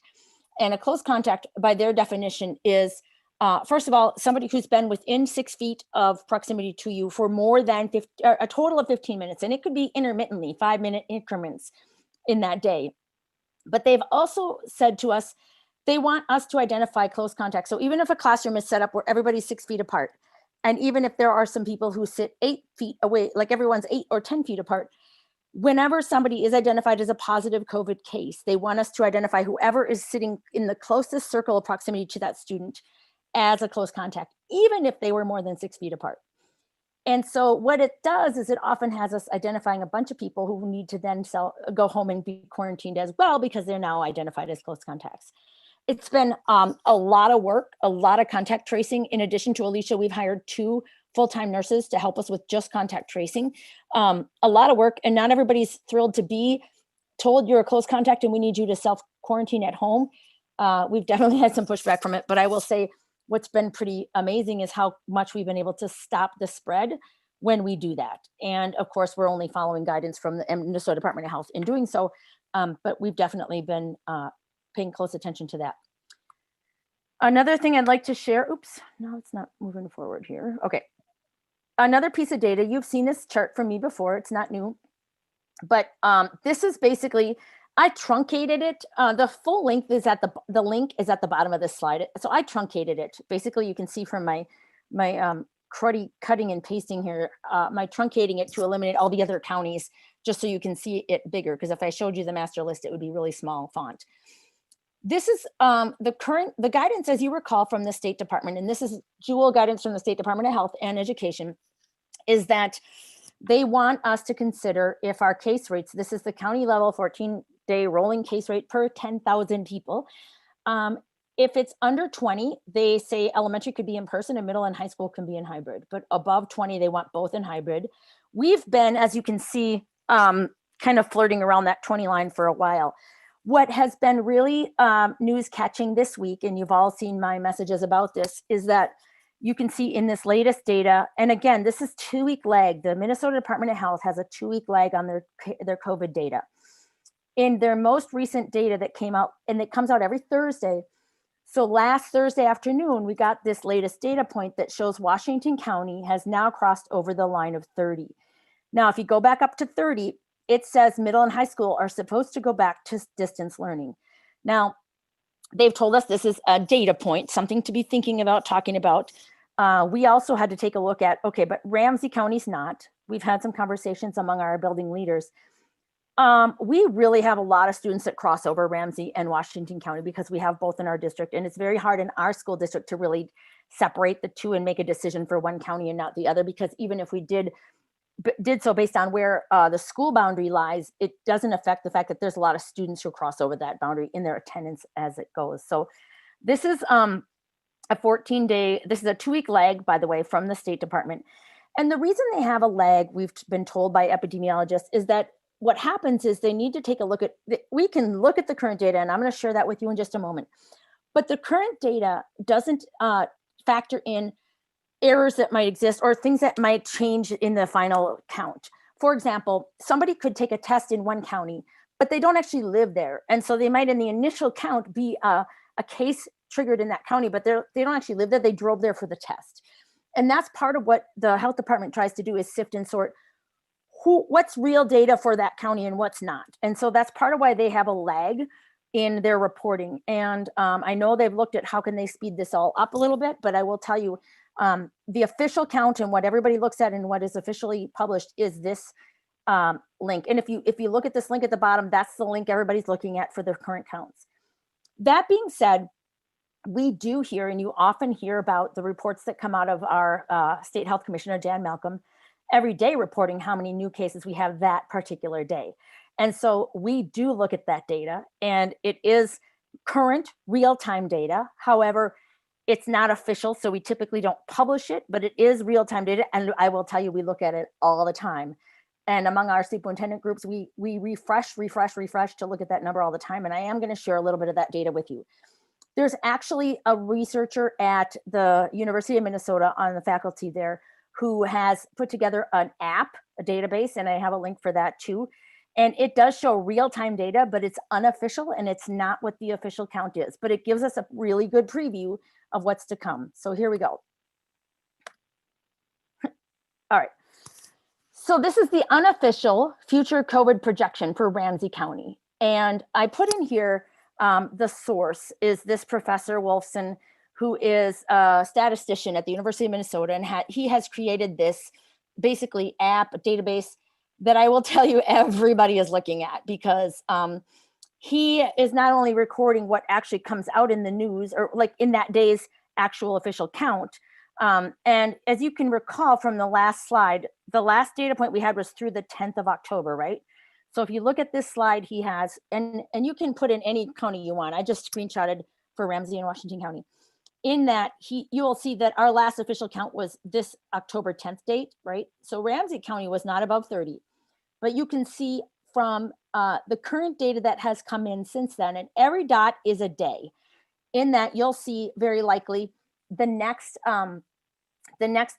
point that's going to come out in the next report for the minutes from the Department of Health is up here in this corner, 31.7 for Ramsey County. And so granted, this is unofficial data, and that's why I want to be really clear to state that here. This is not official data, but it is official in that this is what's actually been reported. They didn't make the numbers up. These are actual test results that have come in. They just have to verify that they are for which county they are. Now, in his projections, you can see, because the state's going to tell us 2 weeks in and behind. This is what's being reported for this week coming up, and this is what we likely will see for the following week, unless there's any major changes. Now, I will tell you, because superintendents talk, Anoka Hennepin School District, which is much, much larger than we are, has an amazing research evaluation department. And they actually did a correlation study of how much this U of M site is a predictor of what actually happens in the end when the Department of Health actually presents their data a week or two later. And they found very, very, very high predictability among this. So it doesn't change a lot from this predictive lens that comes in. So this is Washington County, or Ramsey County. You can see right now, if we go by this, our current data, and this is as of today, October 26th, or I'm sorry, yesterday, October 26th was 31.7. And if you look at Washington County, it's kind of takes your breath away, 50.5. You can see that if you go back a few slides, what caused the stir for us was because Washington County hit 32.6. Oops. Remember? So that's part of why we're having this big meeting tonight, is because we crossed into this threshold. But if you look at the predictive data of where we probably are going to be, and this is not fake data, it's just not been cleaned up yet. Our data point for Washington County is above 50 coming up soon. And so even though there could be some final tweaking of the numbers, this is a very high number. Now, we have had some conversations with epidemiologists in Washington County because, as you know, one of the things they tell us in the State Department is to figure out what are some anomalies that could be happening in your own county. And in our case, in Washington County, there was a COVID outbreak at the Stillwater Prison. And that is legitimately impacting our data for Washington County. Now, that said, in talking to the epidemiologists, they told us that even if you took out the Stillwater Prison counts, we're still definitely above 30, but we may not be as high as this based on this. This jump right here is very likely due to the Stillwater Prison outbreak that's been reported, but that is not necessarily, but even if you took out the Stillwater Prison jump that happened, so you can see how big of a jump that was in one day, it's very unusual. That's because of a big outbreak there. But this data, they said, is pretty legitimate that we are above 30. So what does this mean? What does this mean for District 622? It basically means that, and we've had a lot of consultation with our regional support team and local public health data, which includes the regional support team is Minnesota Department of Health, Minnesota Department of Education, our local public health. And what it basically means is we need to create a plan to transition our secondary schools to distance learning, which breaks my heart because we finally got our secondaries back into hybrid. And it's absolutely not where we want to be heading with our actions right now. However, we do need to do this. And I will tell you that there is no single district anywhere around us who isn't also doing the same thing. The only difference is we all have different dates for our school board meetings to talk about it. So you, I'm sure, heard all over the news last night about Anoka Hennepin School District. And last night, White Bear Lake School District met. And I know our other neighboring districts have meetings coming up later this week. And I am in constant communication with all of our neighboring superintendents. So it's not something that's just on our plates. It's pretty much everywhere across the metro right now. But this is something we have to consider. So Here's basically what our recommendation is going to be. And I will tell you, I'm bringing you this recommendation after spending a lot of time with our regional support team, also with our local administrators, and many hours in connection with our local neighboring districts and the superintendents there and what they're recommending. So our recommendation is very, very similar to what others are recommending. There's 3 recommendations here that I want to share with you this evening. The first is that November 2nd, next week, we shift our secondary schools back to full-time distance learning. It breaks my heart to do so. I really do not want to be doing that right now, but I also know that this is something that the health department and the Department of Education have been pretty clear about. We also want to, and I did get permission, I spent a lot of time seeking this out, to continue, even if we're in distance learning full-time at secondary, continue to bring in small groups of secondary students who will come in person for some academic support. You may recall back in September when we had our secondary program in person, when they were all online, we were bringing in targeted supports for EL learners, our special ed students, and struggling learners. And we really want to continue, not only to continue what we were doing, but increase that. And I did talk to the State Department of Education, and they absolutely support that, as long as we can really bring down the density of the school. And by putting others in distance learning, we can have very small groups and really socially distance those groups of learners. I did also connect with our neighboring districts, and they are doing the same as well. Under this guidance, elementary students would remain in hybrid like they are right now. This guidance does not recommend that elementary students switch to all distance learning. And there's a couple reasons for that I'll get into in a minute, but that would stay the same for elementary. The second recommendation I have is, and this has been a really hot button issue. You heard public comment tonight. It's been a really big discussion point around the entire metro among superintendents as well. My recommendation would be that we continue our activities in athletics while making modifications for increased safety of students, and that we continue weekly monitoring of our COVID data, both within our community and within our programs, to guide our decisions. Now, I'll tell you what, last week, the word we heard from Minnesota State High School League was if we got above 30 and we moved to distance learning, we could not keep these programs going. They have changed their tune since then. We've gotten a lot of conversations going with them, and our ADs across the metro are all talking. And one of their decisions has been most recently that for students in activities and athletics, that their participation is quite voluntary. It's not quite the same as core instruction. And if people want to make the choice to continue, they can. Now, in talking to our neighboring districts, you may have heard last night, White Bear Lake it made the decision to move to distance learning, and they canceled athletics and activities. It's going to depend a little bit in terms of athletics if we have teams to compete with. If we don't, then they would get canceled. My recommendation, for so many of the reasons you heard tonight in our very compelling statements made by our students and our families, is that our students are really, really down. I mean, as you know, we as adults are too. This has been a horrible year, but depression is dramatically on the rise amongst our students, and anything we can do to try to, and it gets at that same idea about our struggling learners. If we can bring people in small groups and really supervise how that interaction happens, how social distancing occurs, and do it in a careful way, we want to be able to keep doing that. If you take 1,600 kids in a high school, the density is just there, it's huge. But when you can look at this from small group perspectives and look at the space that you then have created by others not being there, it does lend itself to some possibilities, and we'd like to keep those possibilities open. That said, I do want to counter a couple things that came out of the conversations this evening. We have had cases pop up in our athletics this year. Not many, but there have been a few, and they are significant. We do pay attention to that. We've had a lot of concerns about that. But I will say what's happened is as you heard from some of our public comment speakers tonight, we've also put people on quarantine if they were a close contact. And so my thought, and having long conversations with our ADs about this and our principals about this, is to the extent that we can keep some of this stuff going, we want to try to do so. And if we have to shut it down, we will. And maybe we don't shut it down a blanket program, but we shut down portions of the program that need to be shut down. Now, I know there were a lot of comments this evening about winter sports. interestingly, we really haven't even gotten into that. We were talking more, we've been concerning ourselves the last few days with how might we finish off the fall sports season.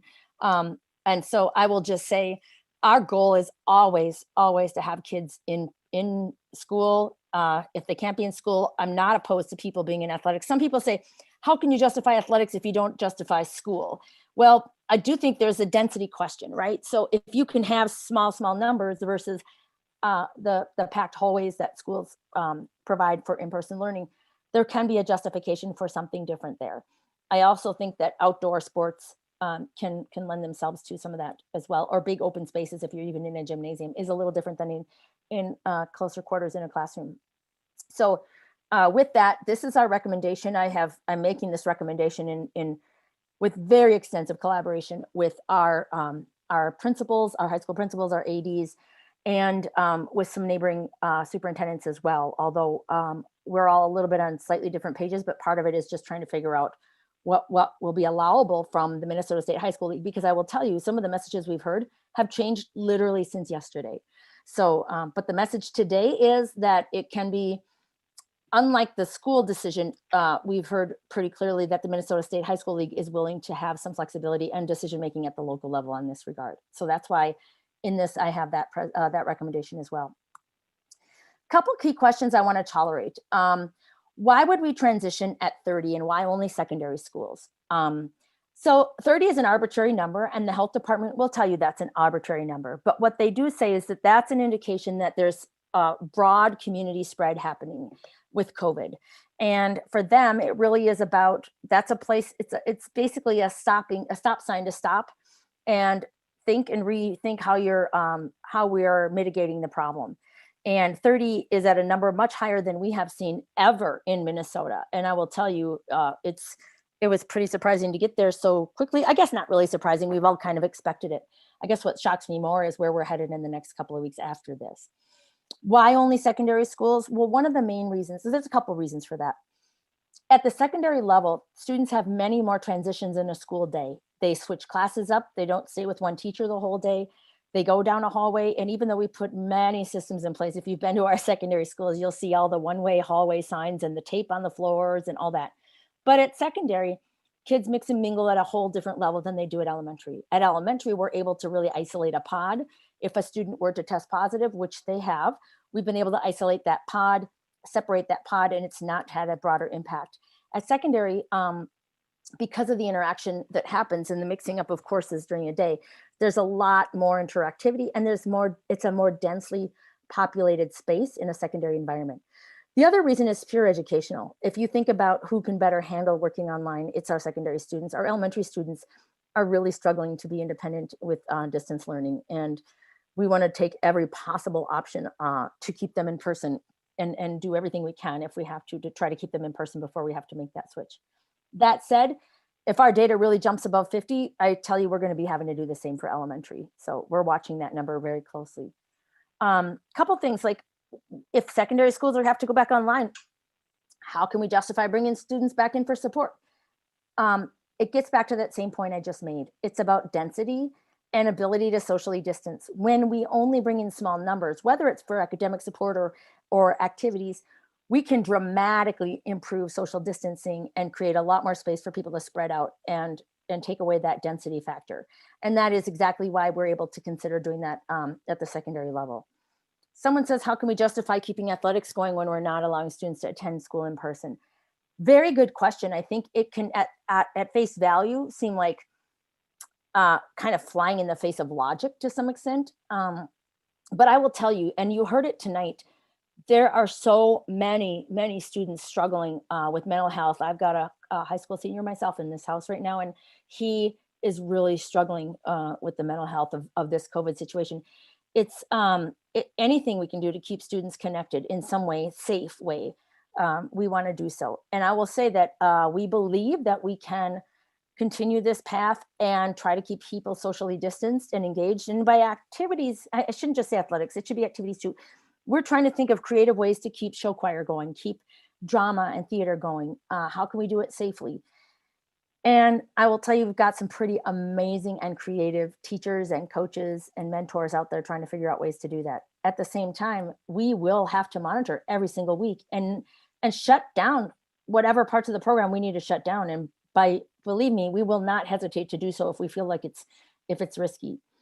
And then likewise, when you think about staff coming back to school in the midst of COVID numbers this high, what are we thinking about our elementary staff? And I would add also any secondary staff who are brought in to support with this. I will tell you, one of the interesting layers of this is we are continually looking for ways to improve how we support our students and our staff. And one of which is the cleaning environments, the air exchange units, and all of those pieces. By having extra staff available, and by this I mean our school bus drivers, when they're not driving buses, are also going into buildings and helping with cleaning, sanitizing, and supporting. And so when we have fewer runs going on the buses, like if we have secondary move into distance learning, we're going to have a lot more time available with our bus drivers to help with custodial help and cleaning. Likewise, when we're not serving hot meals at the high schools and middle schools to the extent we are, we can have additional support nutrition services helping to take the load off and help to increase supports at the elementary that will help us continue to maintain all the top levels of safety and social distancing we can.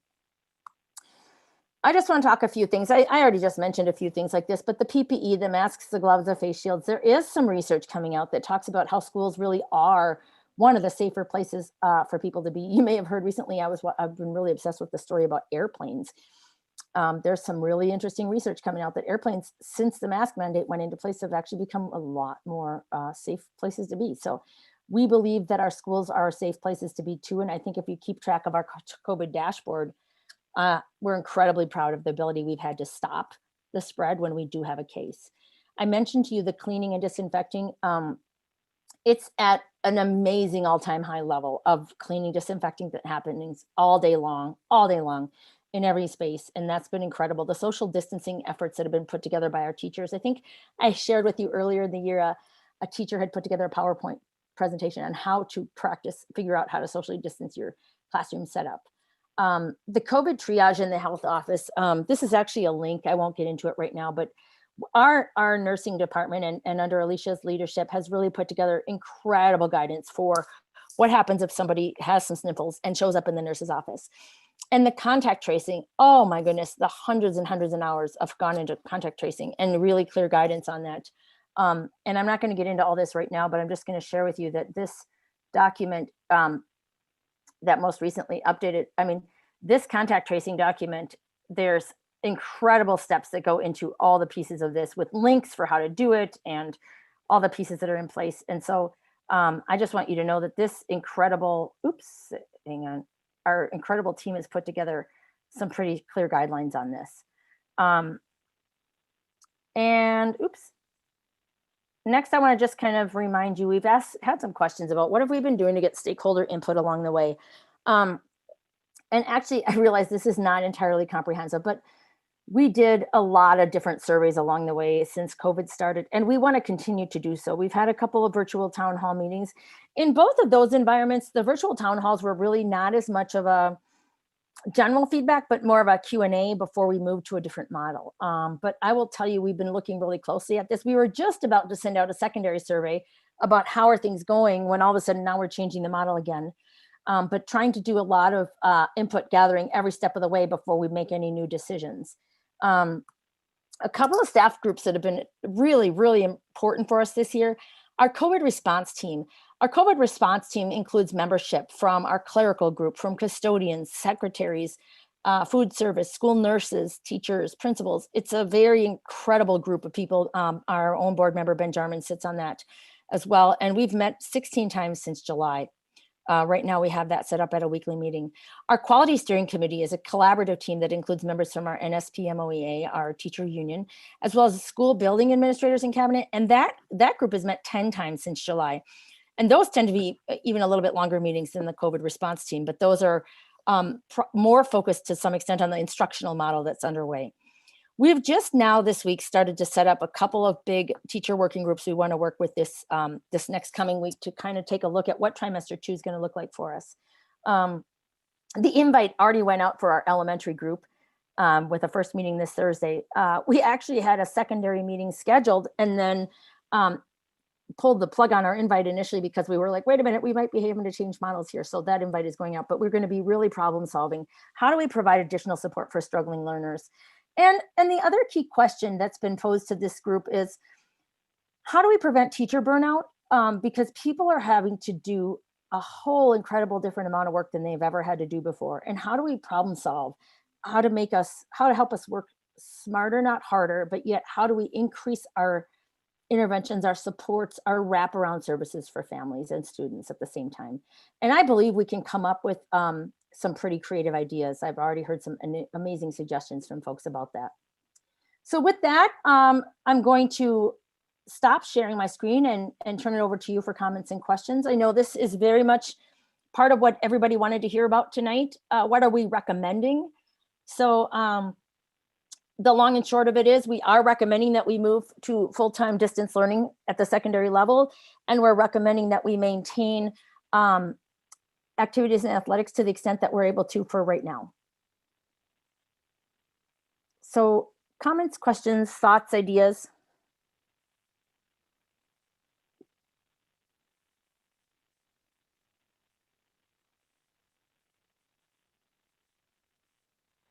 Christine, I have a question. So what kind of conversations are being had around the guidance from MDE, MDH? I feel like it was developed in August or shared in August for schools, and it was helpful as a tool for us.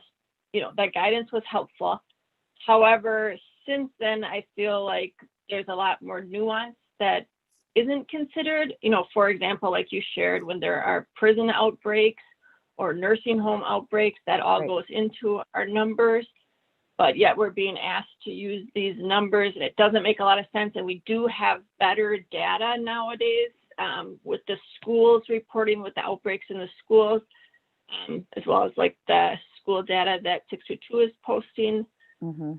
So what are you hearing as far as, you know, our superintendents trying to get them to revise that guidance, or are we going to stick with that guidance for the whole year? Or, well, I don't know if and when they'll revise it, but I will say you're absolutely right. There's been a lot of conversation. It is definitely more nuanced than that. And one of the things they do want us to look at is what is happening in our schools, and in some instances where they could really prove it was very specific, like you have a big jump in data and it's specific to a long-term care facility or a prison. And if the local health officials can tell you that is really what this data is, it is not community spread that's bringing you above 30, that is where they are telling us schools could stay open. And that's part of why they want you to connect. They created these regional support teams. They're actually structured through MDE and MDH, Department of Ed and Department of Health. And those regional support teams are supposed to guide us in our decision making. That being said, when they do look at some more nuanced data, the example of the Stillwater prison, their data is showing we are above 30 due to community spread. And it's actually the Stillwater prison that's probably going to be pushing us about 50, but that the above 30 is not data just related to that. That's actually community spread data. Another example, if you recall, inside of Ramsey County, there is, you know, the number in Ramsey County is currently under 30, right? But we also have been asked, and we've met with epidemiologists to kind of dig into this a little bit, but the latest data we got from Ramsey County officials is that inside of Ramsey County, all the different municipalities and cities that fall into Ramsey County, you know, White Bear Lake and St. Paul and North St. Paul and Maplewood and Mounds View and all these different cities, the hotspot inside of Ramsey County is Maplewood. And the current data for Maplewood, that's the unpublished data, but the current data just for the city of Maplewood, and the state doesn't look at it in that professor's app from the U of M doesn't look at only a city, it looks by county. But inside of the county data, I've had conversations with the county that says actually Maplewood's the hotspot, and Maplewood itself is actually pushing above 40 itself, just in the city of Maplewood. But that's not data that's published really anywhere. It's just something that came to me in an email. But that, to your point, they do want us to look at a bunch of different data points. And And if we could pinpoint something to a specific cause that was not related to community spread, they would consider granting us a waiver to be able to continue educationally without making that change. But what they're telling us right now in our consultation with these groups is they're not granting us that because they don't believe we've got enough of a case to make for that in that regard right now. And as far as superintendents, they're frustrated. Like superintendents on many levels would love just to have a rule and have it be followed and not have it put so much to local control, because it's pretty stressful, because you'll always anger people on all sides of the argument. There's just no win in that. And that's one of the hardest things right now. So what I've been doing is regular meetings with Ramsey County superintendents and Washington County superintendents to make sure we're talking to each other. So, and another difficulty with them publishing that guidance, but then saying, but, you know, do these other things, is then if you do get the waiver and they say, yeah, go ahead with school, and then you have staff that you need to say, oh yeah, we know it says that, but we're going to go ahead anyway. And I think that's really messy, and that they should update their guidance, because their guidance was great for August when that's as much as we knew, but we know more now. And I feel like they need to, you know, they have that out there, everyone's aware of it, and that they should be responsible for updating it. Hey, you know, we were going to ask Evan and Manny to weigh in as well. Oh yeah, please, by all means.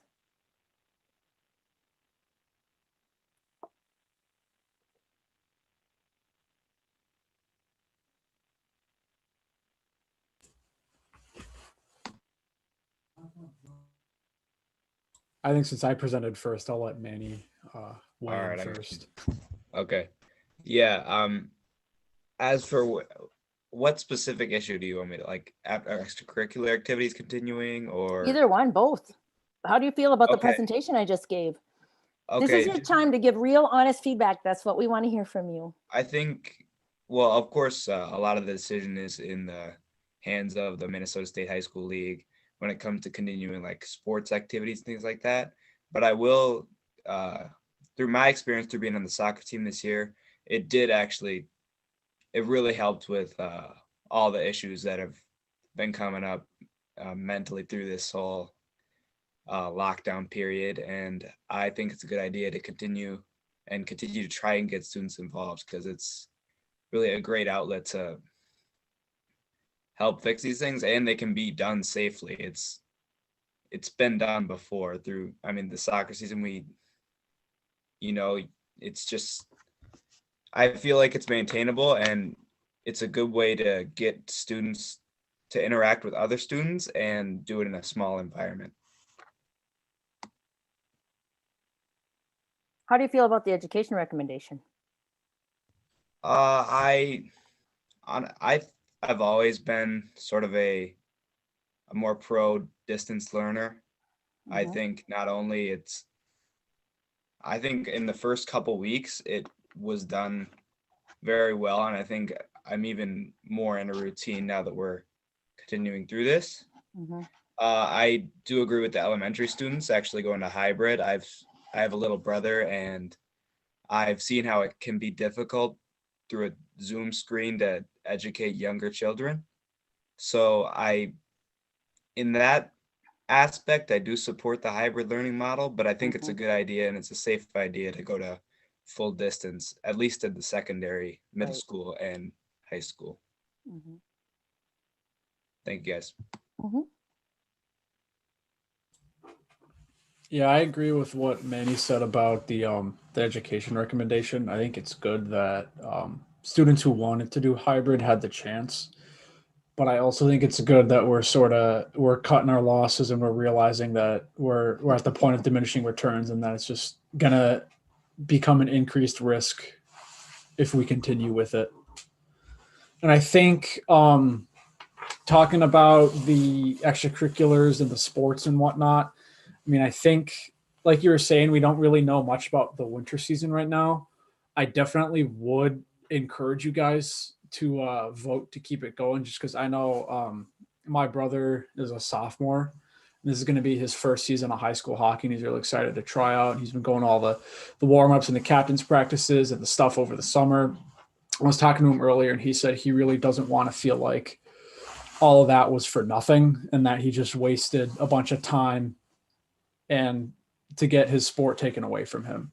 Mhm. But I also think at the same time that we have to be smart in looking at the numbers because we are increasing right now. We're not decreasing like you presented.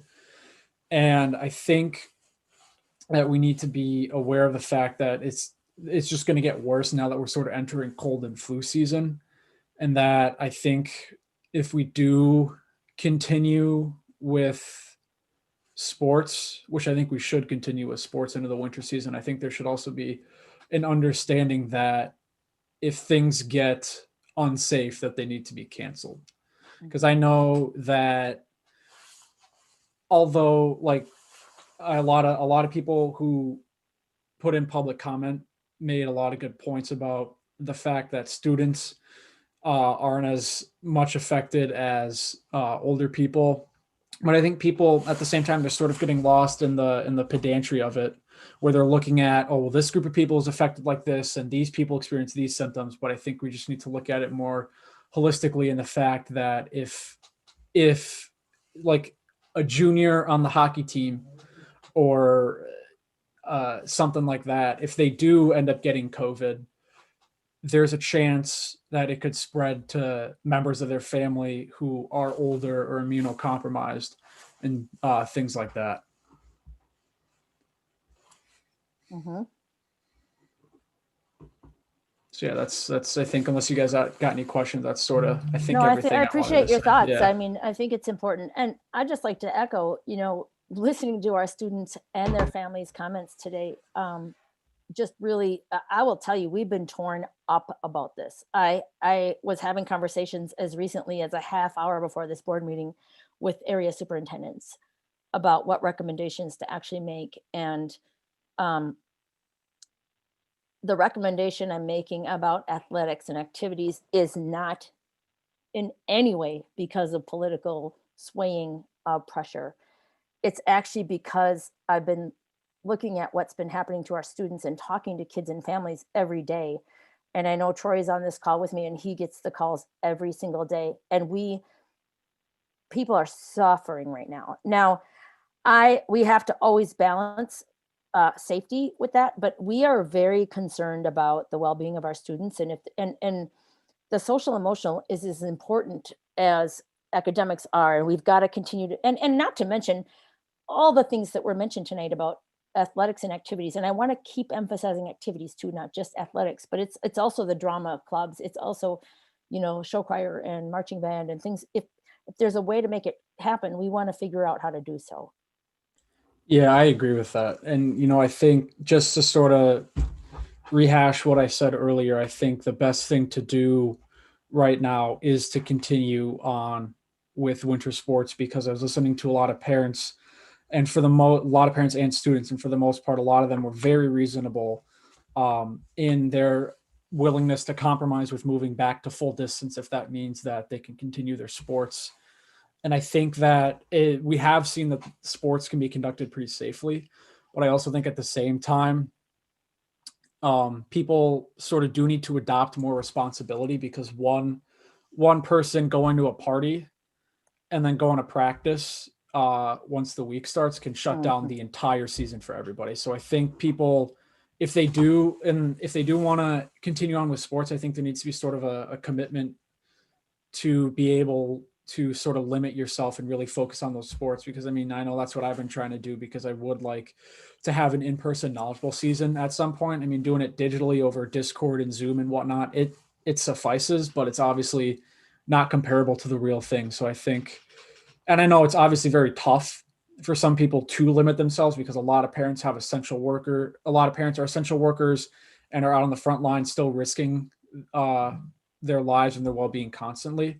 But I also think a lot of this discretionary stuff, like going out and seeing family at gatherings every weekend and stuff like that, is we need to sort of have a blind trust in each other that we're going to cut that down and really just focus on getting the students into their sports and focusing on their mental health and their well-being first. But just one last point I'd like to add is that this is not just a black and white decision, whereas it's completely canceled or you play a full season. There can be adjustments throughout the season, like reactions to a positive case. There could be a reduced time in season. There could even be reduced physical interaction during practice. I know we did that during the summer for the soccer season. And of course, adjustments to like rules on masking and things like that. It's not just a black and white decision. There can be adjustments, and I've seen that it can be done in a safe way. And I fully support that. At least in some way, we have activities in sports, whether it be adjusted in some ways. I'm sure any person that emailed would rather have an adjusted season than no season at all. Yeah, I completely agree with Manny. I think we just need to prioritize rather than going back and forth about the because there's pros and cons to canceling and there's pros and cons to having a regular season. I think we just need to look at what's the best way and the most safe way to get students back into their clubs and their extracurricular activities, especially if they're giving up that ability to see some of their peers and their friends during the school day.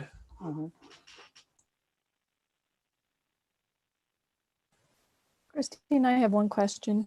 Sure. Does any of this, are there any implications for facility use in general to agencies and organizations outside of the district? Not to the I'm extent. thinking about like the ice rinks. So our stance all along and through the summer as well has always been, as long as people are able to follow, local guidance and health department guidance, that we have allowed facility use in rentals. Where it became a question at one point was more about the cleaning that would have to happen. So we've had a couple of situations where people have wanted to reserve our spaces. It's a little different with the ice rink in the summer, right? But I'm sorry, not in the summer, but in evenings, weekends, whatever. But what we had was there were some situations where people want to use classroom spaces, and we were really stretched thin with custodial cleaning time. And that was where we started to have conversations about limiting use in rental, because that was a concern that we were dealing with. But as far as rink time, arenas, none at all. And even gym time, to be honest, we have been supporting gym usage every step of the way. And from the day that we could, because it's a revenue source for us too, and we don't want to miss out on that. So we have continued to maintain usage of rental spaces, and to the extent that it doesn't cause us a staffing problem, we have absolutely embraced it. And I can't imagine this would change anything either. The only time it would change is if the state actually told us we had to change it, and I can't imagine they're going to at this point. How's that for a really long answer, Becky? That's great. Thank you. Yes. So if nobody has any more questions for Manny, and I think we're gonna head out, probably work on a little more homework before our day off tomorrow. Sounds great. We're so grateful for your leadership to both of you. Thank you so much for being here. Yeah, and for sticking it out with us for a good couple of hours tonight. That's really important. And I think for anyone, just really quick, for who's going to go back and rewatch this or who's watching this now, I definitely said a lot. So I think just to sort of summarize, I think we should maintain a focus on keeping our activities and sports going, figure out the safest way possible to do it, and trust in each other that we're following CDC guidelines appropriately, and not doing anything too crazy or too super spreadery, I love that term. I'm going to use that. Super spreadery. That's entering my vocabulary as of right now. All right. Sounds good. We appreciate you both. Thank you so much. Yeah. Thank you. Take care, guys. Yeah. Nice night. Thanks. Caleb, were you about to say something? I just wanted to, for Christine, I just had a question about the waiver and which organization issues the waiver, and how does it affect us if, say, we were to not be approved for the waiver, but were to keep our middle school and high school open? Is there any legal issues stemming directly from not getting the waiver? Yeah, I mean, the Department of Education has a lot more. So there's different things that can happen to us, right? So the authority that exists over us, there's two layers of it. One is the Department of Education regarding educational things happening, and then there's the conversation about the Minnesota State High School League.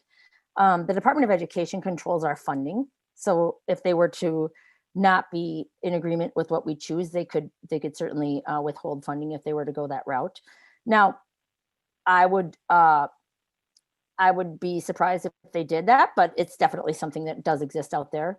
And then the Minnesota State High School League, there's things they could do to sanction us if they felt like we weren't following their guidance. Although, to be perfectly honest, their guidance has loosened up from literally between last Friday and today. It's loosened up based on political pressures, which has been an interesting layer of all that as well. So, but yeah, I mean, it's certainly, if that were something our board wanted to test, we could have that conversation. But I don't know of a district that's tested. I guess there are some districts that have had conversations and come to agreements with the Department of Ed and Department of Health that their particular COVID case rate is not due to community spread, and they've been able to agree to stay open and been able to get a waiver to do so. And that has happened for sure.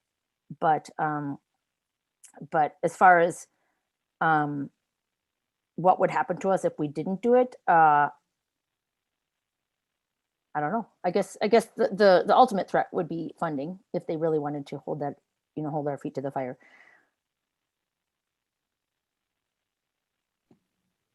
Thank you.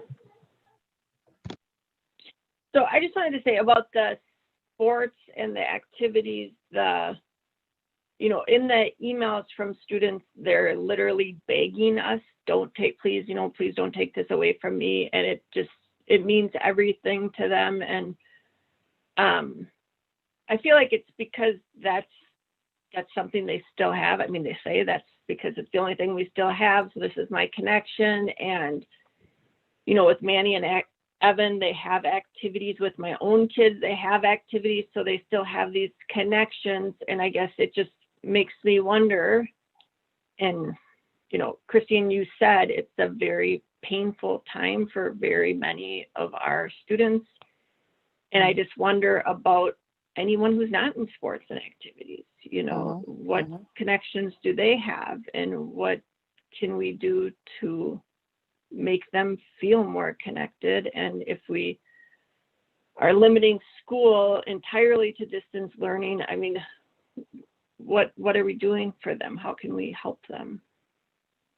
Well, I would be happy to come back with a whole nother presentation about that if you would like one. There's a lot that's actually going underway right now, and I would actually be thrilled if we would have that conversation at another board meeting, because I think it's critically important that we be doing more. And one thing that Troy and I both, and our whole cabinet, we've been meeting with our principals regularly about what else can we do? What else can we do? Who else can we engage?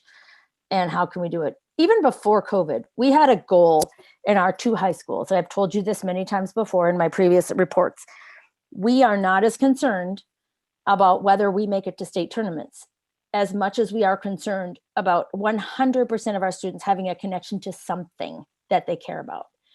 And every year when I've connected with our ADs about that, the question is, what percent of kids do we have connected to some activity, some club, a sport, something? And they keep tabs on that. Every year we keep tabs on that. And I am very proud of that element of what we've always been focused on.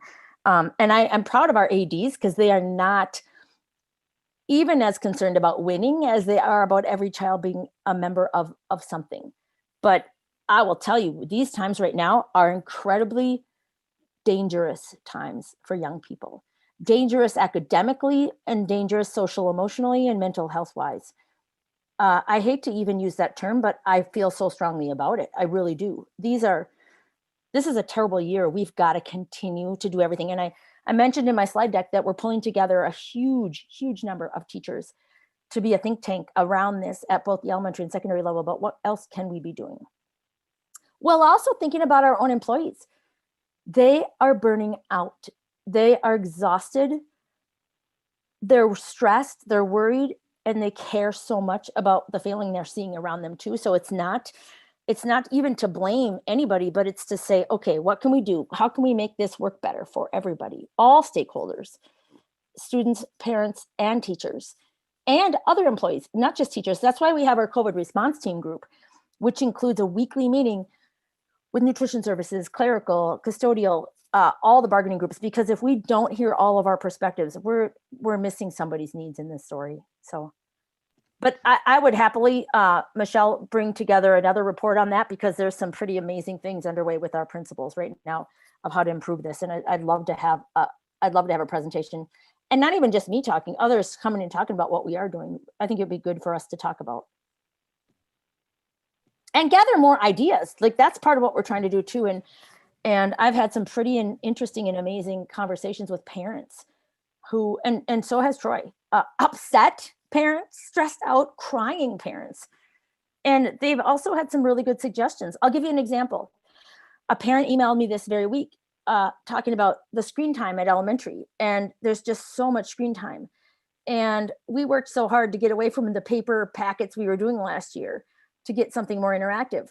But interactive all day long on a screen isn't good for kids either. And so this parent had a suggestion: could we do a blend? Could we have the packets and some kind of independent work that is not on a screen combined with screen time and interactive Zoom meetings? And it's interesting because our elementary leaders were just talking about that very issue and trying to put together an idea for that, and have been already working on that. But this parent had a really amazing suggestion, and she's right. So it's part of working together and hearing what people need from us and being nimble and willing to monitor and adjust. You just reminded me of some program that's coming out of community ed where these projects are just delivered to my doorstep and I could do them with my family.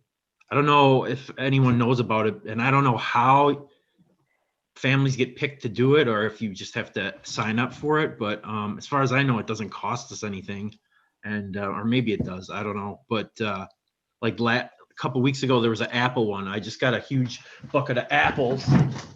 It's right here. A huge bucket of apples. We ate them all, and then there's an activity that goes along with it to kind of like identify the apples and do like a taste test. And it took us almost 2 hours to do the whole thing, and it was like, it sounds kind of silly, but it was really engaging and it was fun, and it was something to do, you know, that gets outside of the sports realm. And then there was another one like in September for like launching rockets.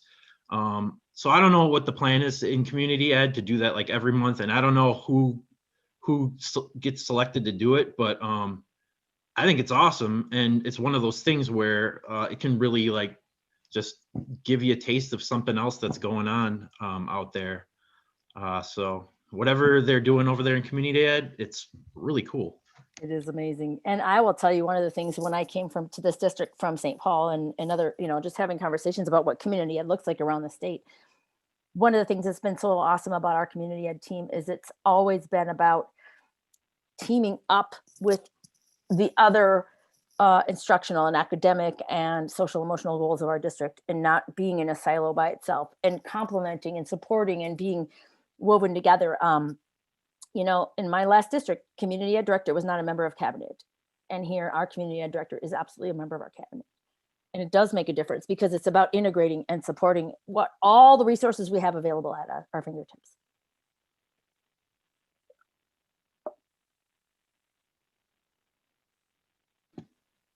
Christine, I think. Go ahead. I just have a quick question. I think I understand why next week, by next Monday, we go all distance, but I think maybe for our audience, why did we decide to go on Monday as opposed to this past Monday or at the end of the trimester? What was the thought process behind that? I'm really glad you asked. I will tell you a lot of conversations went into that. And I was changing my mind even today as I was coming to this meeting. So the data point changed for us Thursday afternoon. That was the first point where we got that change. And we felt really strongly, I felt strongly that this in talking to other school superintendents and the state, their guidance is that once you know of that data point changing, they would like to see you work toward making a program change within 2 weeks of finding out about it. So they have basically, recommended that piece of it. I felt it was important not only to have a conversation with our school board about it, but to have a publicly broadcasted conversation about the why. Assuming we're all in agreement about this tonight, we have a communication ready to go out to families after this meeting this evening. And I will tell you, in that communication, I plan to link our my PowerPoint from tonight, just as well as, telling people that if you want to watch the conversation that our school board had, here's how you do so. Because honestly, I think it makes such a difference if people can have a chance to watch it, hear about it. And you all know that we heard on Thursday about this data point change. Friday, we sent a heads up letter. I hope you all got that. We sent a letter to the whole community saying, just a heads up, I know you're aware, you may be aware that our data point has changed. And it was all over the Pioneer Press and newspapers on Friday morning as well. So it wouldn't have been any secret, but just be aware that we're going to be looking at this data point. And in that letter, I even specifically said, I want to look at the data to see, to what extent has the Stillwater prison outbreak been contributing to our numbers? We need to find out, as per our guidance from the state, as to what part of this is community spread and what's really related. When we had those meetings Friday afternoon and we've had more on yesterday morning, it is very clear from our local health officials that it's not just about the Stillwater prison. This is community spread. And so the thought is that we should give families a reasonable amount of time. By this being a school board meeting on Tuesday and having the change happen on Monday, after this week happens, it gives them a few days notice to plan ahead, but also doesn't take a long time to make the change. If we believe this is really about community spread, we also want to make safe choices as well. So probably just picking a happy medium. I have talked to other superintendents who are pushing the boundaries on trying to, push it out a little further, because other districts are on semesters. We're on trimesters, and our trimester, that's the other thing. Our trimester doesn't end until Thanksgiving. So to wait till the end of the trimester would be much longer than the 2 weeks that we're supposed to be thinking about. There are districts around us, however, who are not on trimesters, they're on semesters. And their quarter, which would be half point for their semester, is actually coming up like November 8th, 9th, 10th, in that window of time. And there are some neighboring school districts who are looking more at that date as their transition, because it does hit the midpoint of their semester. And they can actually make a break with regard to, it's a good academic break time for them. We don't have one of those coming up anytime soon. So we didn't feel like there was a need to go so long with that. Does that help, Ben? Yeah, I know you guys were digging into it. I kind of knew what you guys were doing with that. I just kind of want to see how the discussion went. Yeah.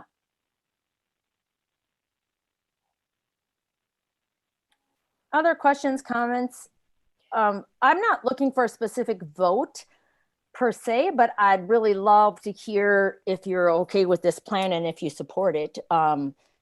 Our guidance from the state does not require a board vote for this change to happen, nor does the memorandum of agreement the resolution we put forth in August. But I do feel it's important for the public to hear us discuss these issues in front of a camera and live stream so people can hear the pros and cons.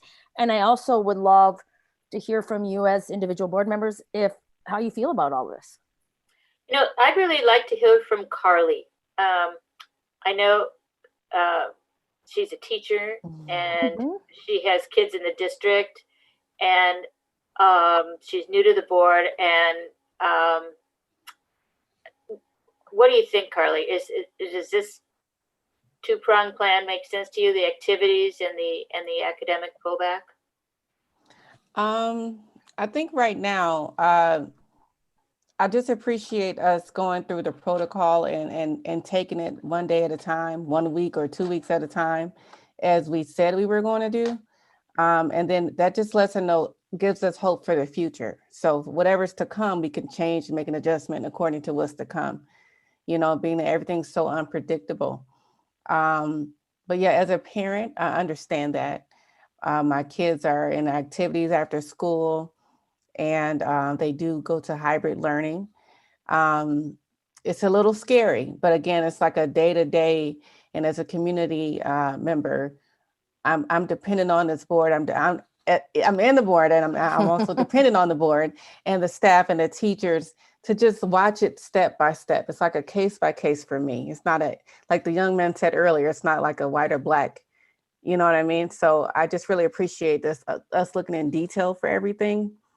So that's my opinion as a parent, as a teacher, as an educator, just taking it step by step and measuring as we go our decision making. Yeah, I'm just, we're not epidemiologists. We are elected people from the community who rely on our professional staff and who in turn rely on our experts in the health department and so on. I'm super disappointed that we're at this point where I thought we'd be returning, more in-person instruction. We're going the other way. But this is the situation we're in with community spread. I mean, I wish we weren't, but that's the situation. I understand the difference between bringing in activities where people have a choice. They choose to do this. They choose to take that risk, right? And that the risk is considered worth it because of the social emotional, the depression and so on, the health of our students. I understand that. I also, to Michelle's really good point about kids, and most of our students really aren't in clubs and athletics and so on. And yet I'm excited that you're going to bring in a report about maybe some ideas about what more we can do. Christine, would you encourage parents who are dealing with a teen or whomever who is depressed and overwhelmed to reach out to this teacher for some kind of little customized plan for that student? Is that? Absolutely. And more importantly, also the school principal. Our principals are phenomenal at jumping on board when they hear of concerns. And so I would absolutely encourage that. I'd also like to just challenge that most of our students are in activities or athletics. The vast majority are, we're pushing 70%. Oh, good. And we've worked really hard to get that number up there. Now, I have to check that number this fall because I think it might be lower now, but we've traditionally worked really hard to get, our goal is 100%, and every year we push harder to get to that 100%. So the vast majority are connected to something. And we've been really working hard to get that number up, but I agree. And for families who are concerned, one of the things we talk about is when we bring in students who need extra supports, we don't want them to just be students who are special education with an IEP or students who are learning English as a second language. We want to include other learners who are maybe needing extra supports. We want to include students who maybe just need to come in for some mental health supports. We've got people for that.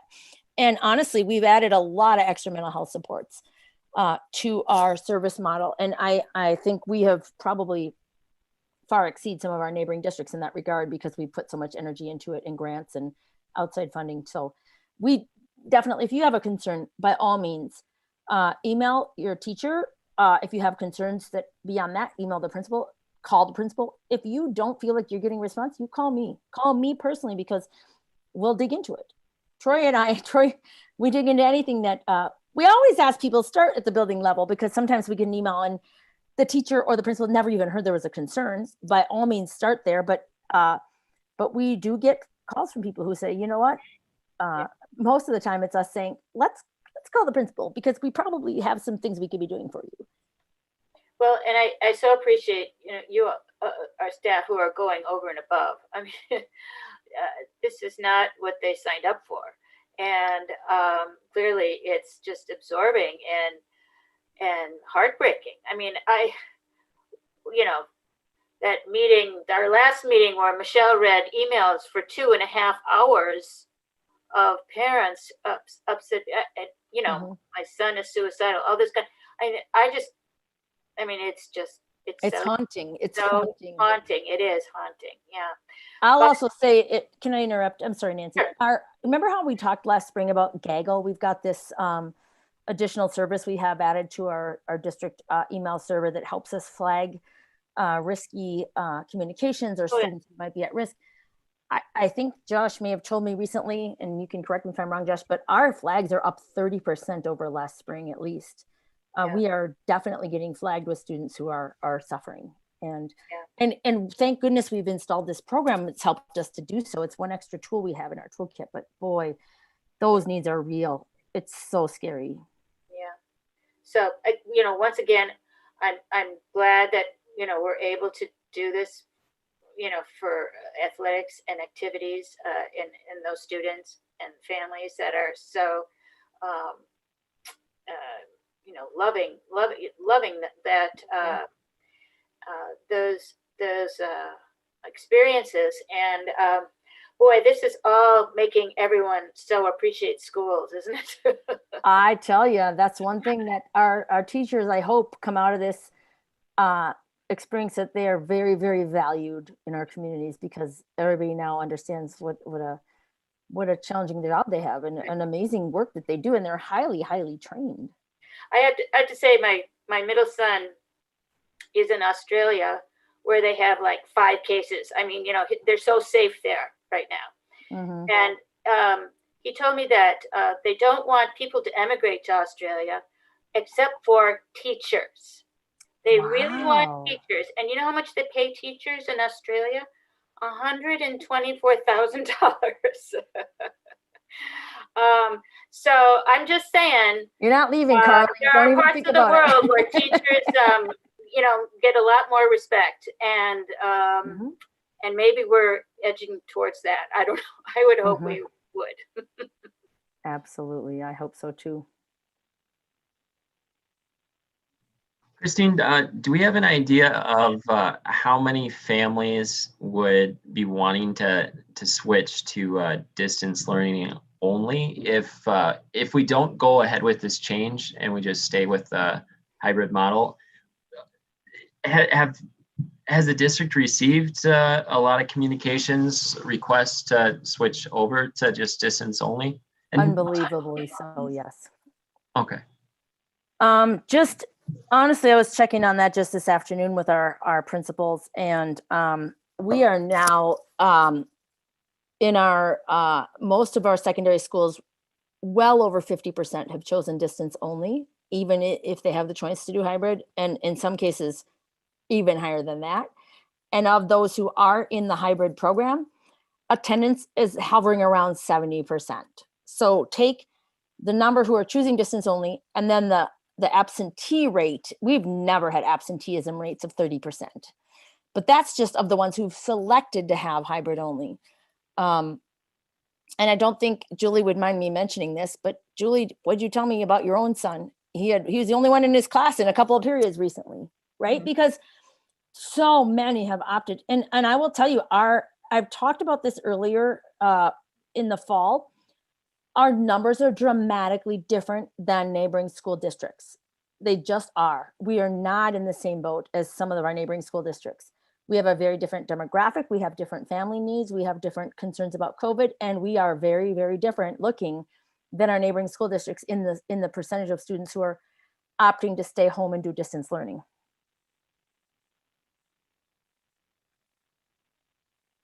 And the numbers are dropping by the week at this point, I'll be honest. That was one of the big concerns. Tartan High School on Monday, today's Tuesday. Yesterday, Tartan High School served 100 lunches. Tartan High School has 1,600 kids in it, and they served 100 meals yesterday. That's pretty telling. It's kind of where we're at right now as a community, and unfortunately, we really want more kids in person, but that was just a snapshot. That was stunning to me when I was talking to the principals and I said, tell me what their data is looking like in the last days. And that stood out to me. And North wasn't very different, to be honest. I think as a parent, and you watch the news at night and they're saying the numbers are going up for the virus, it kind of makes you question, what are you doing? Why? And I'm wondering, is that what's causing this decline? And are the parents changing their minds? And because normally you don't let your kid miss school for nothing. So it's making me wonder, is the data causing us to change our minds as parents? And I think the other thing that happens, to your point, Carly, is it's so once somebody changes their mind, there's also peer pressure. So then that spirals upon itself, right? So now my child showed up to school and you're the only one in the class. Why would you come back the next time? Or you're only one of a few people. So then all of a sudden you're like, wait a minute, everybody else is concerned. Maybe I should be too. And it sort of feeds upon itself. Even though I will say our schools have been pretty safe places to be. And our lead nurse, Alicia, will tell you our transmission rate inside of schools has been fairly low. The concern from the Department of Health is community spread is on the rise, and you can have low transmission rates in your school, but community spread is still going to bring people into the schools.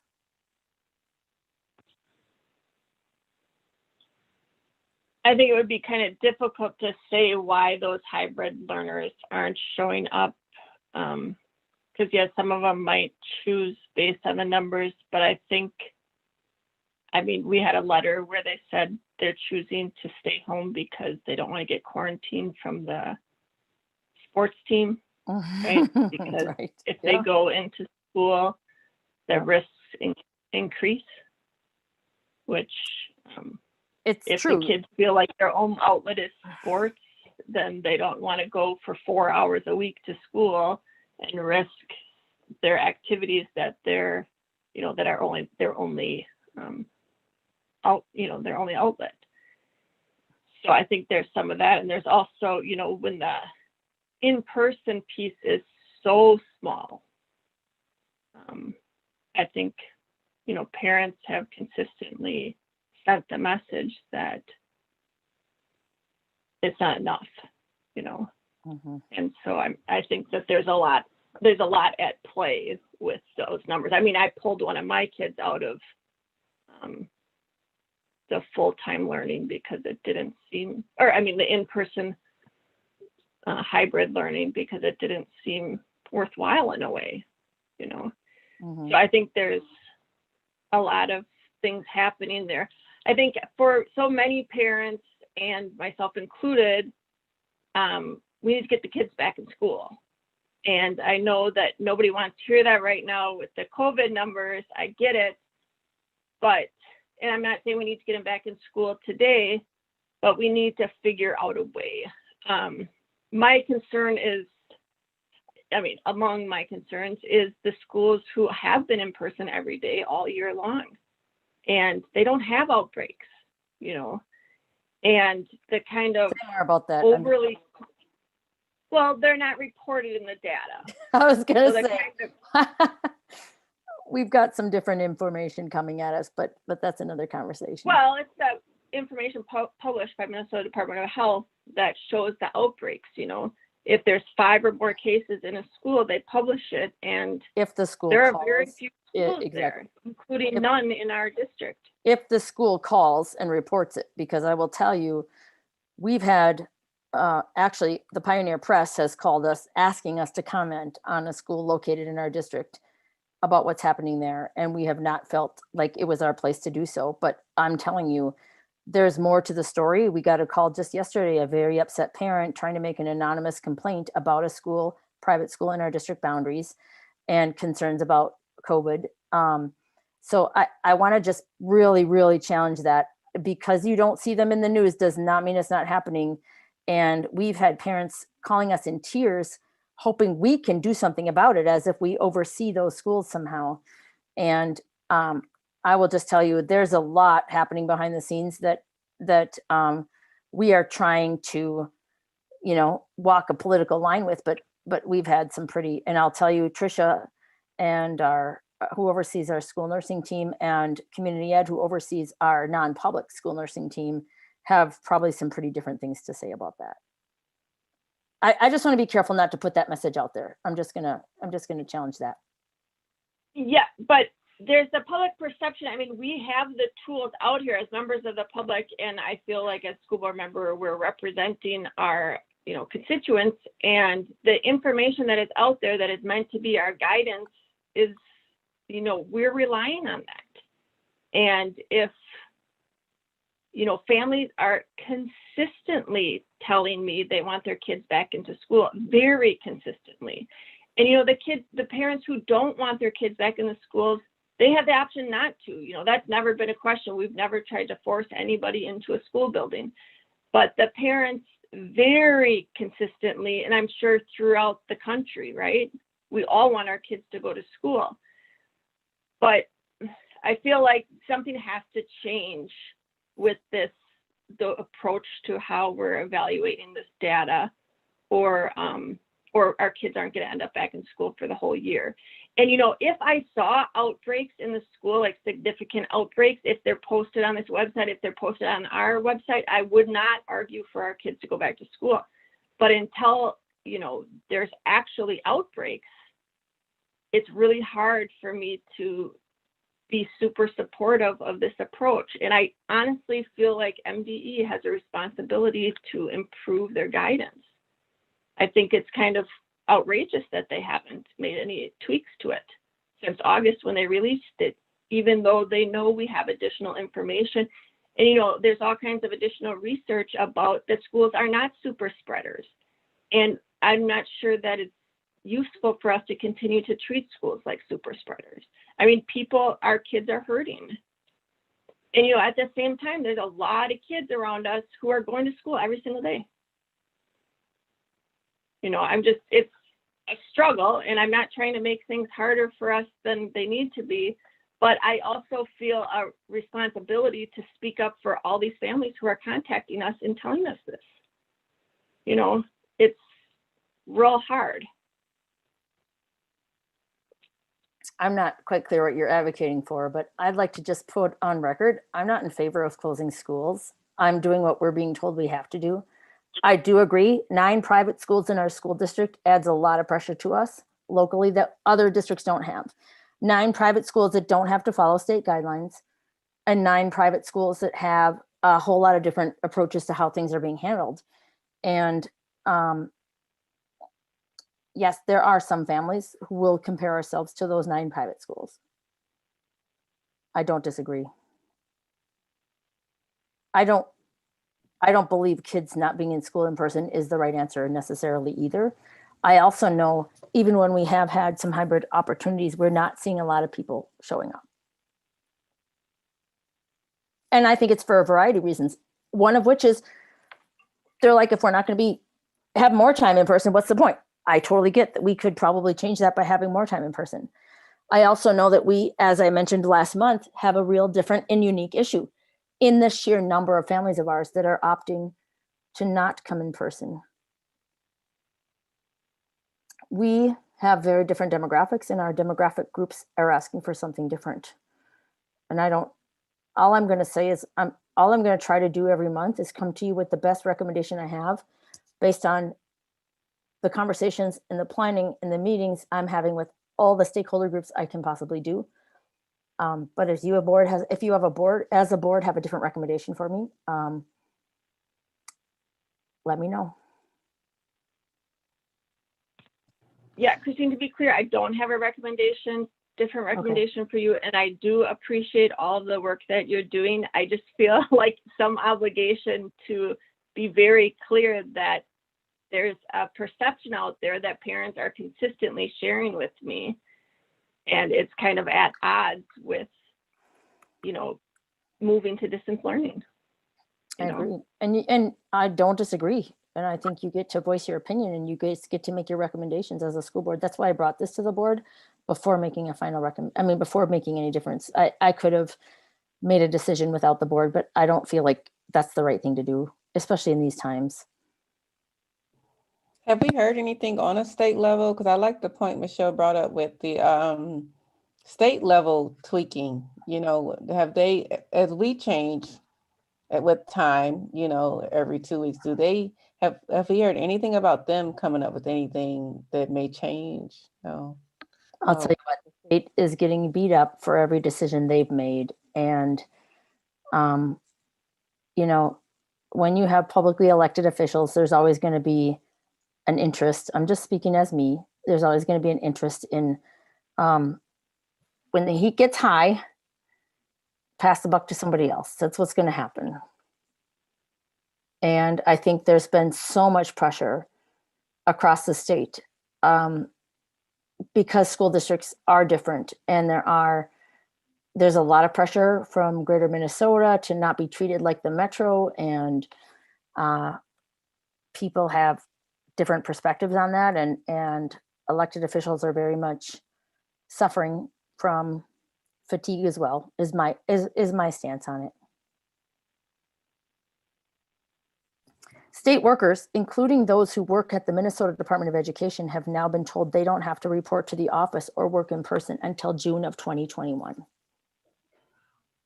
Even people who work in the Minnesota Department of Education. So there's very different messages flying around. I just want to go back to August too, when we put out the original plan. One of the first slides, or one of the things that you put out there, Christine, was our number one concern is health. And I really think we need to stick with that.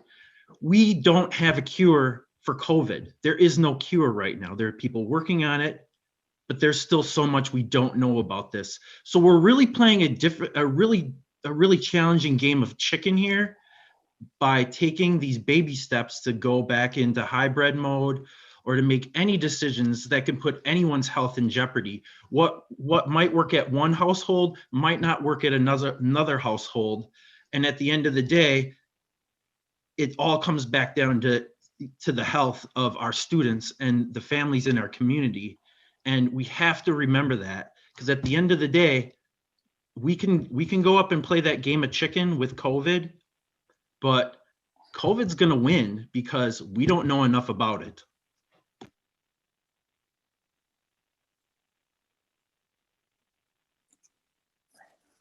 I agree. I think we have to continue to look at health and safety and weigh that. And there's so many political layers to all of this. There just is. There's no win. There are so many superintendents jumping out of the profession right now, teachers too, principals too, because it's horrible. I mean, nobody wants to be in these positions anymore. It's exhausting. And because there is no right answer, there's no win. You'll never, ever make everybody happy.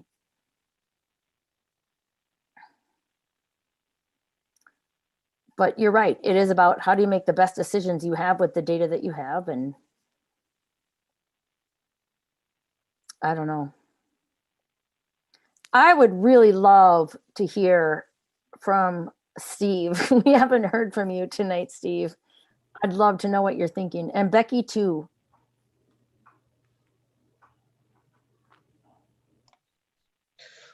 Well, I think that everybody who looks at a situation like COVID chooses to view it through their own lens, and that lens is usually self-serving for some reason. Parents that want to send their kids back to school, maybe the reason they really want their kids back in school is because they're going nuts having them home all day. Maybe it would be, I think that it's important that students be able to pursue outside activities, whether it's athletics or theater or anything else. But what's interesting was I didn't hear anybody say, I want my kids to go back to school so they get the best education. I think that as the largest employer and arguably the largest social community in our school district, we should always have it first in our minds that we set the example. I think, Christine, my advice is, as people look at this tomorrow morning and say, well, if it's okay for the kids to play sports, why can't my kids go back to school? And I think it's really important that we continually remind the public that the the situation that we're facing is very fluid, and the comments that you made about congestion and how many people are in one place at one time is really important. I could see some people saying, well, look, if the school district says it's okay for the kids to play athletics, then it's okay for me to have all the kids over for a bonfire Friday night. I can see it, people always choose to view the things they see through their own lens. And people who believe we should be 100% in school, that COVID is fake, that there's no reason to worry about it, the kids don't get it. And they say, see, the example is because we have low community spread. Well, the reason we do is because other people are paying attention to it and wearing masks and social distancing and washing their hands and doing those other things. We have an obligation, I think, in the district and as a school board, we have an obligation to continually look towards the best data that we can have in order to make the decisions we need to make. And foremost, in front of all of that is safety for the children we're supposed to be taking care of. And part of that is helping the parents find their way through this maze of all these changing rules all the time. I have a child still in school, and it's frustrating for me to see the things that she can and can't do because of the COVID stuff, and trying to show her how to have meaningful social relationships on Zoom when I used to spend half my time telling her to get off the phone. I mean, but I just think that, for the only comments I really have about this is I think that we need to constantly be focused on the best decisions we can make based on the data we have. Sometimes that might mean following state guidelines, and sometimes the state guidelines, for lots of different reasons, might not be the safest guidelines for us to follow. So I think we constantly have to view 622 through our lens as well, not only as individuals, but as a school board. So now, aren't you glad you asked me to say something? I really am, actually. I couldn't agree more, Steve, actually. I think that, as I said a little earlier, my recommendations today, I talked to a whole lot of people, but my recommendations are not based on what other people are telling us to do. My recommendations are based on, what I think is probably the best avenue for us to take right now. And I don't, and I agree with you about being fluid, Steve, because we had a long conversation about, so how long do we say we're going to distance learning? Do we put an end date on it? Do we say it's until January? And we felt strongly as a cabinet team not to put a date on that, so strict about that. Let's see what the data shows. Now, do I think it could go till January? Absolutely, I do.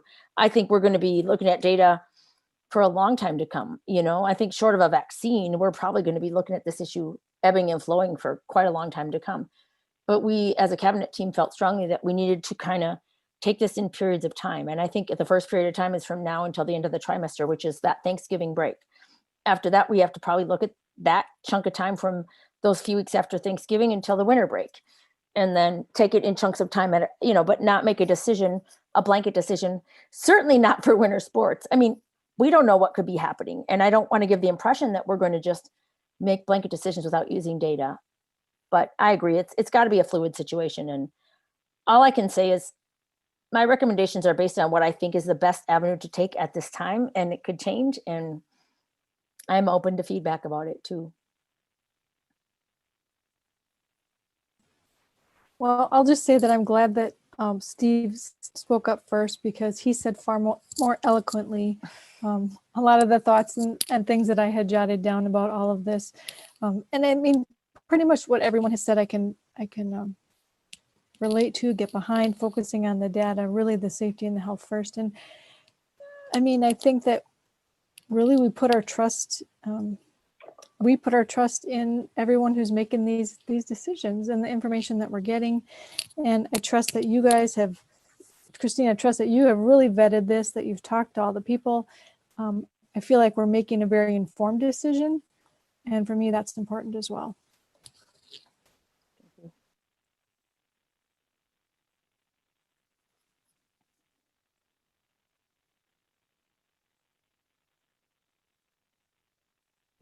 I can't help but to mention my concern for the employees, the teachers, the bus drivers, from everyone that kind of put the schools together to help them run, who also want to get home safely. I'm one of those people. As much as my heart is with my students, and I cried just last week because I just want to be in their face. I want to do what I do best, is be Miss Rough. And I turn around, just on the side of me here, I have my kids and my husband, and he has high blood pressure. We're African American. That's supposed to be, the easy to get it, or to die with COVID. And so it's like I can't put one above the other, because I live for serving people. So I feel like us in education is kind of put on us as if we are the problem solvers to this problem, and really it's way above us. It's above the above, and it's something that we just have to deal with as a people. So again, I just want to reiterate, just for us to take it step by step,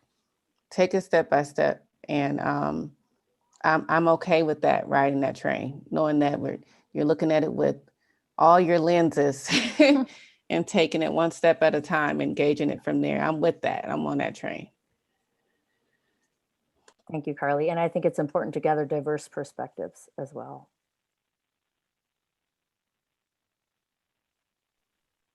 I'd like to say that I really felt this very similar to what Michelle had said. I have had so many parents talk to me about how stressed out and frustrated they've been with not having much in-person time for their students. The idea of taking that 4 hours a week away, it worries me quite a bit. I don't know what we can do, though. Otherwise, I don't know what our options are, other than this proposal. It's just a tough decision.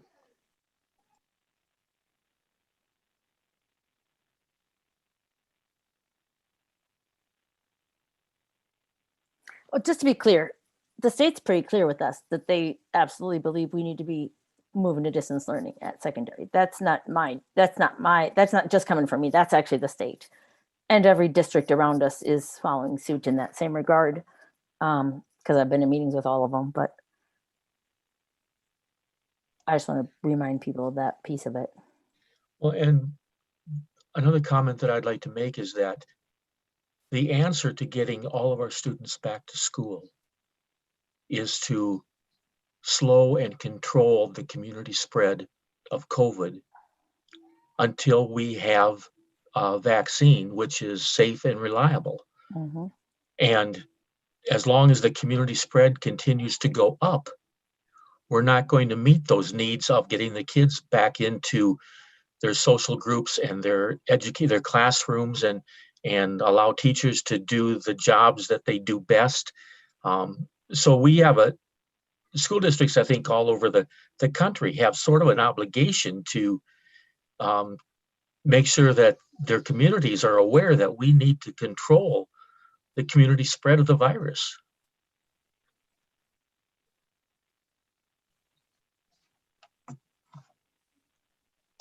I agree.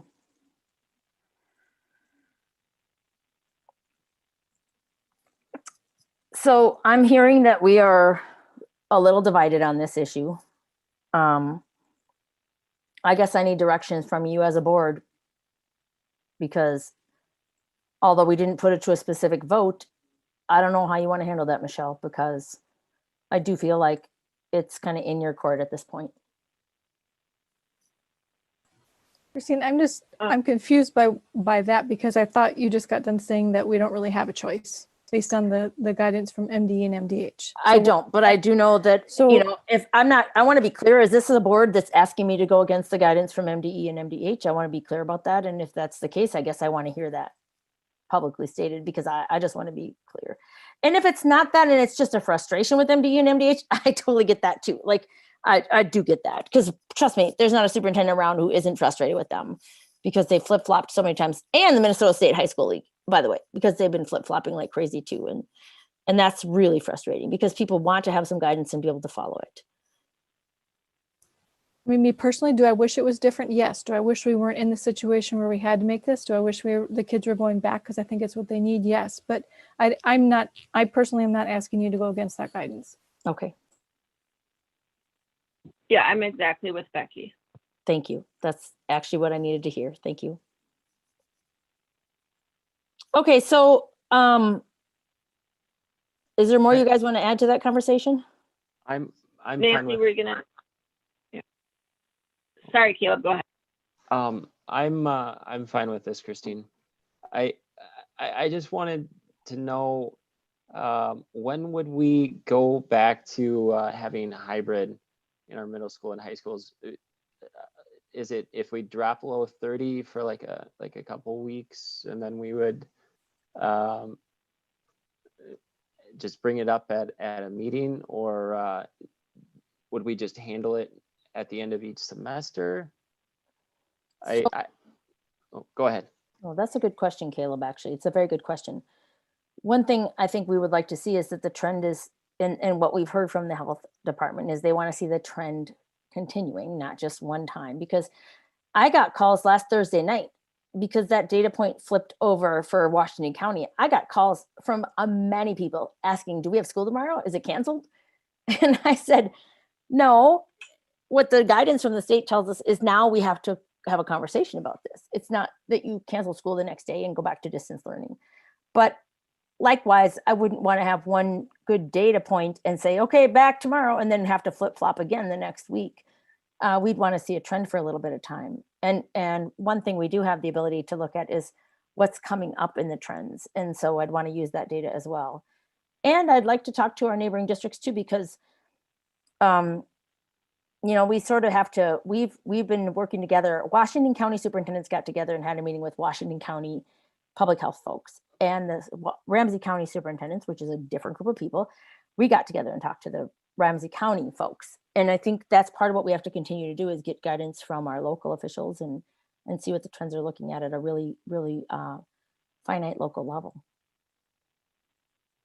Of course, my goal is to get kids back as soon as possible, as soon as it's safe to do so. But I want to do it with some thoughtful planning as well.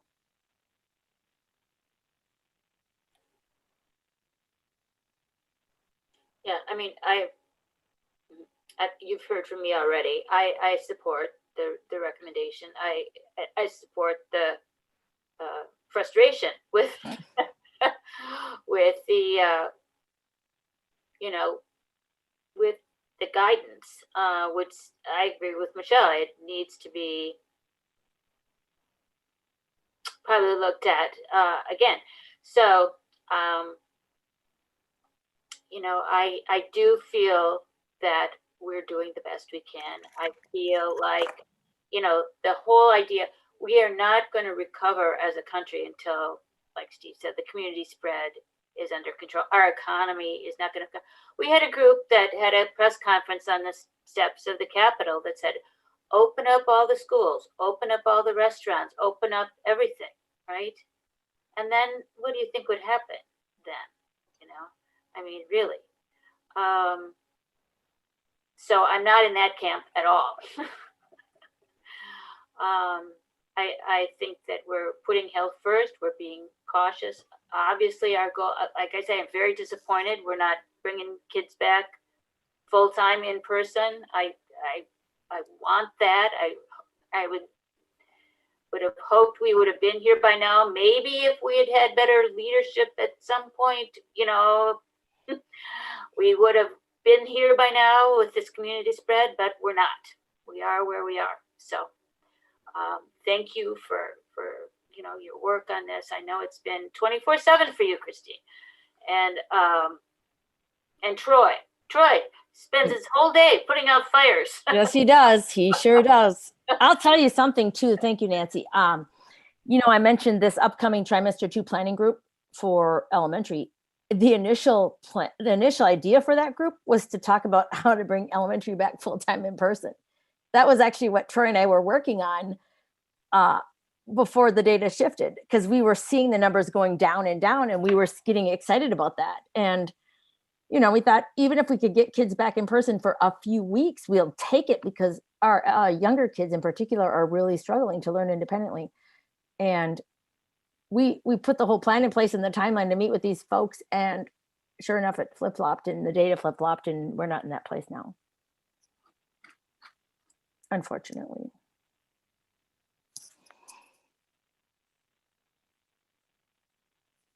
And I'll just add a couple things too, just because we're in that moment.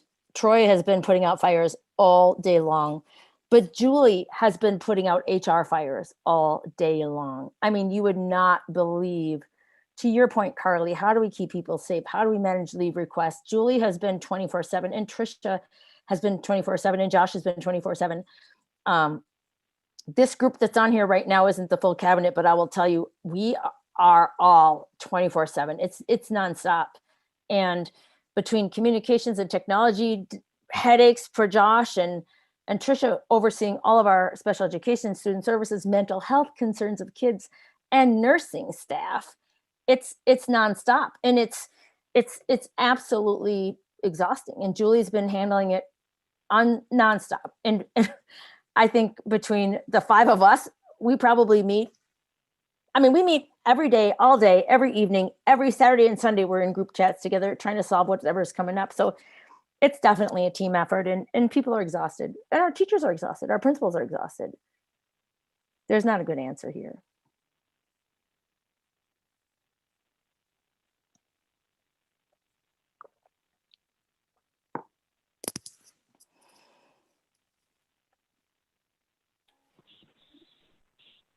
Nancy, go ahead. Move on. You know? Yeah, I was going to say, should we move on to the next agenda item, or? Yeah, okay. Oh, actually, Christine, it's still you.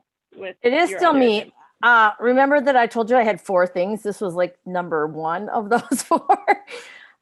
Maybe I can offer a quick suggestion, given as I talk about how exhausted we all are. So I had 4 things to talk to you about. One was COVID, one was facilities, one was school calendar, and one was superintendent goals. I do think that I just would like to make a quick mention. The school calendar is not a presentation. I'd just like to make a mention about that. So there's nothing specific to present to you, but I do want you to know, oh, I'm sorry. And then the naming thing is later on the agenda, I believe. But I'd like to just briefly say the school calendar, just like last year, we're looking ahead to next year. Our school calendar committee's been meeting. I don't have a recommendation for you tonight, but it's coming to you next month. I want to just put it on your radar. The big question out there is, once again, to start before or after Labor Day. Labor Day, once again, falls very, very late. And so our calendar committee's been working on that. They've been conducting some surveys, and they will be bringing a recommendation forward next month. It's a survey out there in the hands of employees right now, just to get feedback on that, but just heads up that that'll be coming to you next month. And then I would like to recommend we postpone a facilities update one more time, just because we've got other things to get through on the agenda, and you guys have heard lots of facilities updates from me. If you're okay with that. Any major issues? This is all still, it's not a change in agenda per se, because these are all just topics that I would have touched on. And the other one is just my current superintendent goals for the year. I'm just going to buzz through them really quickly. We've all discussed this. We discussed it at the work study session, but I like to make it public as well. As you know, between MSBA, Minnesota School Boards Association, and MASA, the Minnesota Association of School Administrators, there's a joint guideline on what superintendents should have in their evaluation plan and goal setting plan. They typically recommend 3 or so district-wide goals and 1 or 2 professional personal goals. And obviously, as we talked about recently, and this is obviously in our board packet, so it's public data there as well, but COVID-19 is our first piece of it: health and safety, communication, and academics. And I really do want to ensure that we're working on all of these pieces and making sure people feel like we are being transparent. And that's part of why we're having the conversations we're having at length on an evening like today. Facilities planning and implementation. I just want to remind everybody, even though it feels like, whoa, facilities, been there, done that, we are in the middle of some really big changes, including our facilities, timeline, funding, construction priorities, but also the fact that we're going to have to talk about this construction boundary change process is going to be a big topic this year. So I want to just put that out there that everybody's stakeholders are informed of clear messaging. Student achievement, we always have this as a goal. At least we've been really working to make sure that's in there, as implemented through our evidence, our world's best workforce measures, which is kindergarten readiness, third grade reading, eighth grade math, graduation rates, and a reduced achievement gap. We will always be reporting on these topics. This year was a wonky year because we have less data than we normally do, but also the equity goal. And you guys have all seen this because we talked about this at our work session recently, but it's also about various equity goals, but also making sure we use our equity lens to guide our facilities and boundary planning and the work that we do. I would argue too, it also is about the work we do in our COVID response work as well. And my professional development goals, continuing advocating for our district among metro and state leaders and that doctoral studies. So I don't need to spend a lot of time on that unless people have comments or questions. We discussed it in our work session, which normally in the past work sessions were not publicly broadcast, but ours have been lately because we're in a virtual environment. So those were shared publicly in that environment last time we met too. So any questions about those? I apologize for going quickly. And then the other thing, I think what I'll do then is just put off the facilities piece of that. So that should be covering what I would have done in my regular update for you all.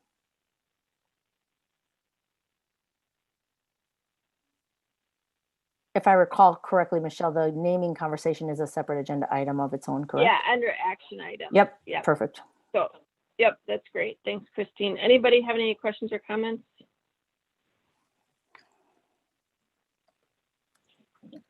Okay. So then we move on to action items, and the first action item is our acknowledgement of contributions. And Steve, I believe you have that. Thank you, Michelle. Minnesota Statute 123B02 permits school boards to receive for the benefit of the district bequests, donations, or gifts for any proper purpose and apply the same for the purpose designated. In that behalf, the board may act as a trustee of any trust created for the benefit of the district and for the benefit of pupils thereof. Therefore, the Director of Business Services recommends the following resolution. Be it resolved by the School Board of Independent School District number 622 that the school board accept with appreciation the following contributions and permit their use as designated by the donors. First this evening, Jane Moran has donated 75 adult and 100 student face masks for use at Richardson Elementary. Barb Clothier has donated a Yamaha trumpet and King Liberty trumpet to the North High Band Program. Roger Janilla has donated a Celestron Nexstar 102 SLT telescope to the North High Astronomy Club. Jimmy Johns in Maplewood donated 30 box lunches to the North High Special Education staff. The Tartan Girls Lacrosse team received 2 Brine lacrosse sticks from Anna DeCourcy. The Knights of Columbus donated $500 to Meals on Wheels. And Meals on Wheels also received $51.95 from Sally Hendrickson. And Michael Testa donated $50 to Meals on Wheels. The Lakeview Lutheran Church donated school supplies, outdoor equipment, gift cards, and digital thermometers, a total of 2,262 items for use at Weaver Elementary. Madam Chair, I move with appreciation the resolution to accept these contributions, bringing our total fiscal year 2020-2021 monetary contributions to $5,398.38. All right, thanks, Steve. Can we get a second? So moved. Moved by Navy. So moved by Steve, second by Navy, and then all in favor say aye, and Josh will do a roll count. Caleb Anderson, Aye. Steve Hunt, Aye. Ben Jarman, Aye. Becky Navy, Aye. Carly Ruff, Aye. Nancy Livingston, Michelle Yenner, Aye. Okay, that motion is approved. Thank you. It looks like we might have lost Nancy. Next on the agenda, we have superintendent with naming school buildings.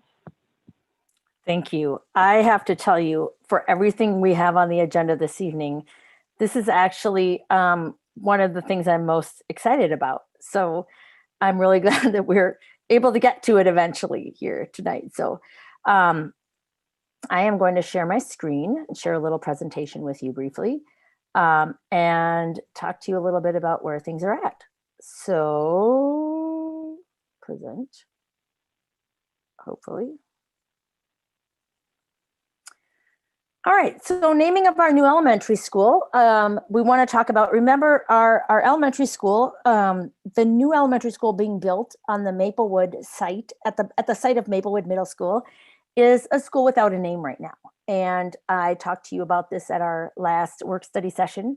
And we've got a lot of reasons why we need to get a name attached to that building. There's so many things that go into the documents and planning and financial pieces with it. It's really helpful if that building has a name. So I want to talk to you a little bit about the previous District 622 building name protocol. And this goes way back. Kim actually pulled together some history for us. That our school district facilities shall be given names likely to retain meaning for students and citizens during a projected life of the facility, and shall be consistent with the school district's mission statement. And that names may reflect geographic location, topographical character, significant historical or social events, concepts central to democracy, or prominent persons of local, national, or international repute who have made lasting contributions to society. So it's kind of a tall order, but I think it helps us to clarify that, you know, we want to be really mindful about what names are attached to our buildings. I want to also remind you of our District 622 mission statement, since that is something I mentioned previously. We commit each day to develop and empower lifelong learners who thrive in diverse communities. This is our current District 622 mission statement. A little bit about the naming process. So our elementary naming committee convened initially, and Josh Anderson, our very own, has been the one leading up that charge. They solicited a first round of community input. The committee then reviewed the top recommendations that came from that community survey, and they submitted a second survey out to the community with their top 5 choices, and seeing which ones rose to the top. After which they brought their top 2 recommendations to our school board, and that school board discussion happened at our October 6th work session, you may recall.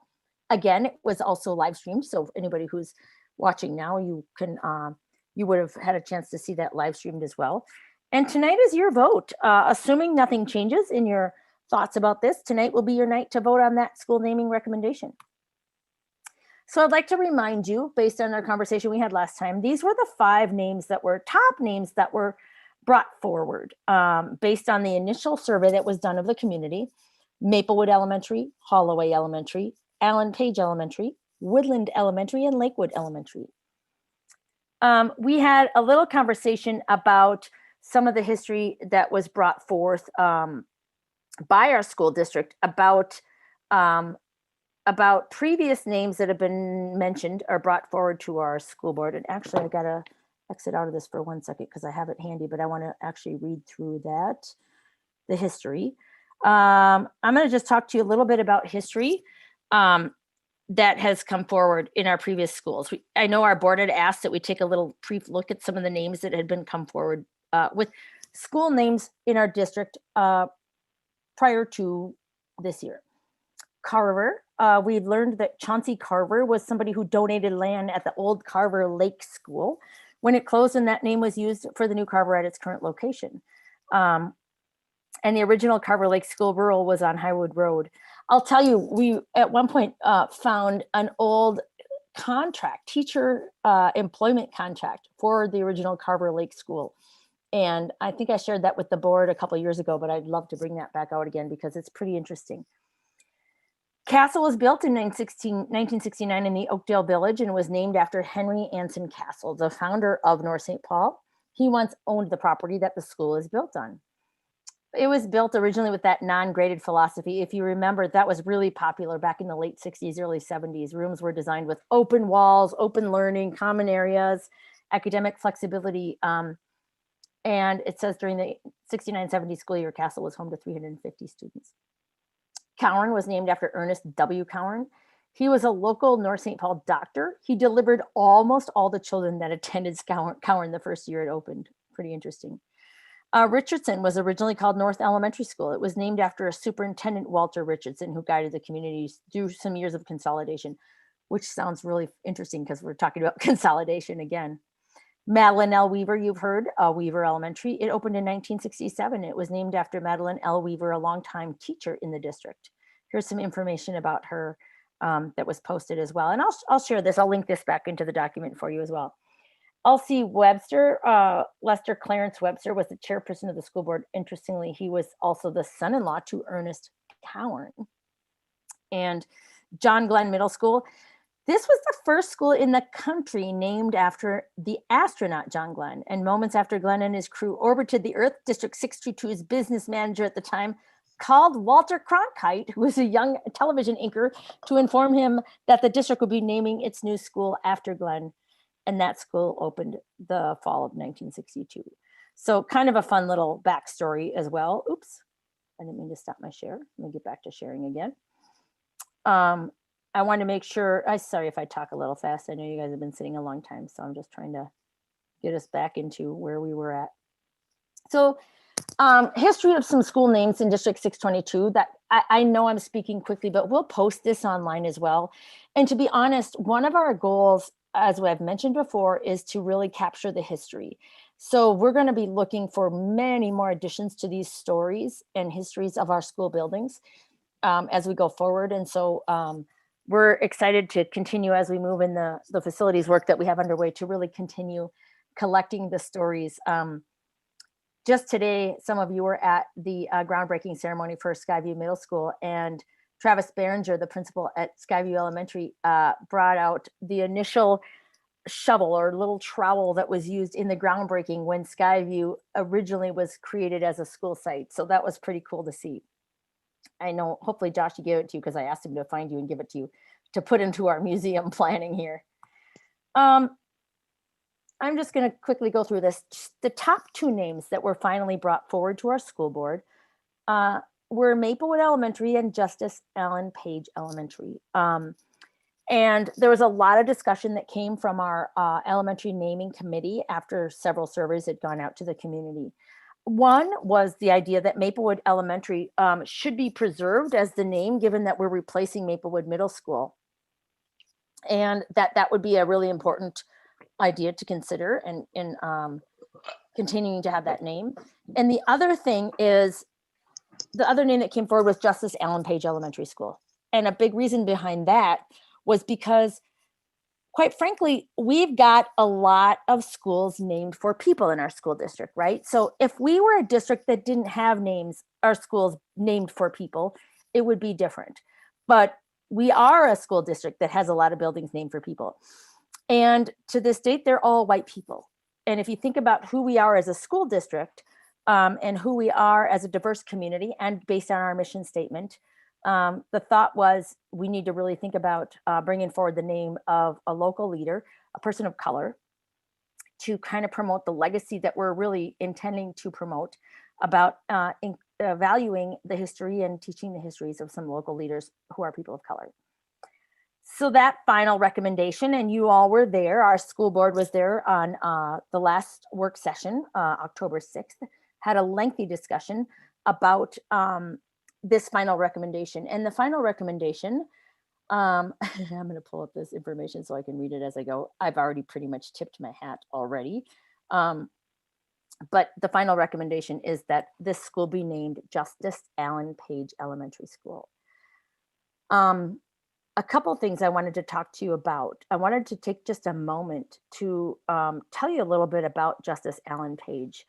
I do have a link here in this slide for people who want to read a little bit more about him, but I'd like to just take a quick moment and read a little bit about the biography of who he is. Alan Cedric Page was born August 7th, 1945 in Canton, Ohio. He graduated from Canton Central Catholic High School in 1963 and received his BA in political science from the University of Notre Dame in 1967 and his JD from the University of Minnesota Law School in 1978. After graduating from law school, Alan Page worked as an attorney for a law firm in Minneapolis and then served 7 years as an attorney in the office of the Minnesota Attorney General. He sought election to the Minnesota Supreme Court in 1992 and won, becoming the first African-American on the court and one of the few associate justices ever to join the court initially through election rather than appointed by the governor. When Justice Page was reelected in 1998, he became the biggest vote getter in Minnesota history. He was reelected in 2004 and 2010 and served until he reached the mandatory retirement age of 70 in 2015. Law was Alan Page's second career. He was first known for his skills in football, both in college and the NFL. At Notre Dame, Alan Page led the school's storied football program to the 1966 national championship. And in 1993, he was inducted into the College Football Hall of Fame. Alan Page was a first-round draft choice of the Minnesota Vikings in 1967, and he played for the Vikings until 1978. The last 3 years of his football career were with the Chicago Bears, 1978 to 1981. During his career, Alan Page played in 218 consecutive games, earning All-Pro honors 6 times, and was voted to 9 consecutive Pro Bowls. 9, think about that. In 1971, he was named the NFL's most valuable player, becoming only the second defensive player in history to be named MVP. In 1988, Alan Page was inducted into the Pro Football Hall of Fame. Also in 1988, Justice Page and his wife, Diane, founded the Page Education Foundation, which assists Minnesota students of color in their pursuit of post-secondary education. To date, the foundation has awarded $15 million in grants to 7,000 students. In November 2018, Justice Page received the Presidential Medal of Freedom. In 2019, he was chosen as a member of the NFL's 100th anniversary all-time team. I think what's so incredible about Justice Alan Page, and I will tell you, I looked for a couple photos to put in here. The one on the left here is a photo of him as a Supreme Court justice, but the one on the right is the Alan Page that many of us know and love. He is such an incredible human being, and his wife, Diane, was the same as well. And I just want to tell you that one of the interesting things that has been fun for us in District 622 is that Alan Page has a connection to District 622. He's come out and read to our students. We have a number of staff in our school district who are Alan Page scholars, meaning they've gotten scholarships. You may remember our Welcome Back Week. If you recall, Darrell Hughes was one of our team members who works at Webster Elementary, and he helped put together that video, which was really powerful in our racial equity work that we did opening week before school started. He is a Justice Alan Page scholar. And many others have come through our district as well as Justice Alan Page scholars, or Page scholars, I should say, because his wife Diane is part of that legacy. It's important to know that Justice Page and his daughter, Cammie Page, have also written 3 children's picture books. I have copies of all of these in my office, and I will tell you, when Justice Page has come to read to our students at Webster recently, he read Alan and his perfectly pointy, impossible perpendicular pinky. If you ever have or will have the opportunity to meet him, and I'm sure you will, because we'll have more to talk about with that. His pinky does dangle to its side, and kids love to ask him questions about it. One of the things that's incredible about him is the way he lights up in front of students. I want to tell you that I had the really great privilege of calling up Justice Page and having a conversation with him recently about the fact that we were discussing this topic of potentially naming a school after him. And he was beside himself with the honor of that. You know, there is one other school in the state of Minnesota named for him, and that is a middle school in Minneapolis. And what he told me was elementary students are his love, true love. And one of the things he did say is that if this board does move forward with this decision and votes to indeed name this elementary school after him, he wants to, in every way possible, be involved in the school, connected to the school, connected to the community, and connected to the students. It was just delightful. When I talked to him, I arranged a meeting with him via Zoom via his secretary, and I had her not tell him the reason for the conversation, but just to kind of make sure he was, obviously if we're going to have a conversation like this, we want to put it on his radar so he doesn't hear about it in the news. But what a delightful man. And he's somebody that, I've had a number of interactions with over the last 6 months, and he's quite a delightful person. He's visited a number of our schools. He and Principal Thompson and I at Tartan had a conversation with him last spring. He came out to visit Tartan. He's been a reader with our students, particularly with African American Parent Involvement Day, and just a delightful human being. So that is a little background based on the recommendation that came out of the elementary naming committee, some of the background that went into their thinking, and then some of the conversation that as board members, you all recall, we had a conversation about at our last work session. And so tonight is basically the night, unless you have a different feeling or have changed any of your thoughts about that, tonight would be the night that you would vote on that recommendation. So comments, questions, thoughts?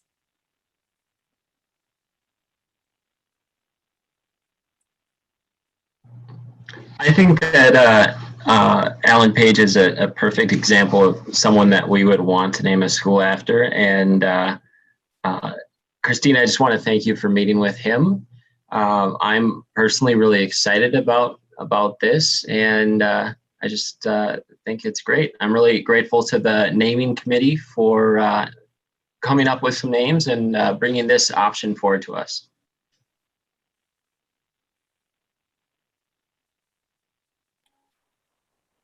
Yeah, I agree with Caleb. I at first thought, I was kind of leaning towards Maplewood Elementary just because we had a Maplewood Middle, and it's in Maplewood. But I talked to some people and thought about it, and now I agreed. I'm excited about having Justice Alan Page Elementary. I think that's a really good and it's kind of an exciting thing for the community, and I think it's very affirming. So and I'm glad he was so excited about it. That's really cool. That's really cool. Yeah. I thought about inviting him to talk in front of a larger group with all of you, but then I thought, what if we don't choose this name? I was very careful to tell him it's being considered because I wanted to make sure we had an official vote, but I can't wait to bring him back to talk with all of you in person again and have him share his thoughts with you. And I think I was the one that asked you to do the history of all the other names, and thank you for doing that. Josh did it. I will give Josh the looked it up. Okay, thank you. I happen to I happen to live on Cowern Place, and it's such a difficult name. Yes, it is. I'm always spelling it for various reasons. It's not Cowan, it's Cowern. So at any rate, and I'm glad none of our schools were named after sketchy people from the past. So anyway, this is a really positive thing, and thanks for the good work behind the presentation. I just want to add, Nancy, when I went into this, and I wasn't a part of the naming committee at all. I wasn't in any of their meetings. I actually wanted to hear what they came up with. And I think I may have even told Josh before it all started, I want this to be Maplewood Elementary. I felt the same way until I heard the suggestion of Alan Page, and I just changed my mind after I heard that. I had not thought of that. And once I heard it, I thought, whoa, yes, that's so much more meaningful. I think it's a good way to set the example for other districts as well. Just being the trendsetters of being the difference and putting in action what we say we want to be about. So that's what I love about it. And I think just hearing his story, it excites me personally. So just imagine what the kids, and I can't wait. And looking at that book, I'm definitely going to get that for my son and read it to him. So I want to be there when he comes about. Oh, absolutely. Like I said in the work study session, I grew up watching him play football. I was really excited to see him serve as a justice. And I see absolutely no reason not to be excited about this opportunity.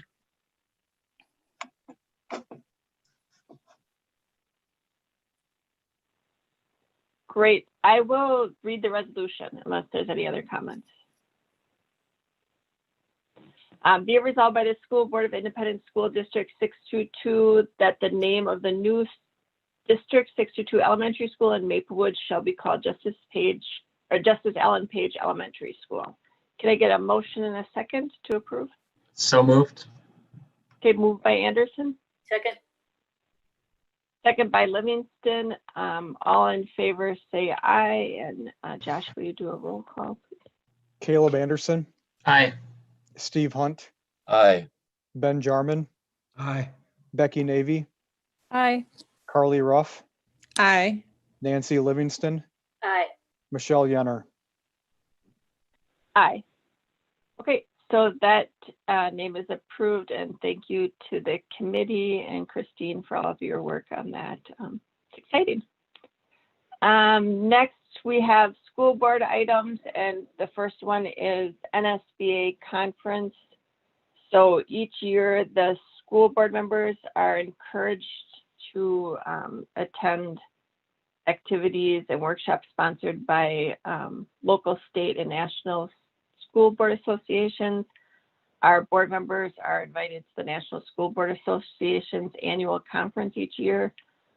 Per our policy 214 for out-of-state travel by board members, we seek board approval for board members to attend this conference. With the ongoing pandemic, there is not a finalized decision if it's going to be virtual or in person. And there's also not a finalized date, although it's expected to be in April. Nevertheless, we would like board approval because we often need to register immediately when it's announced. So just to have that in place. Any questions or comments before I read the resolution?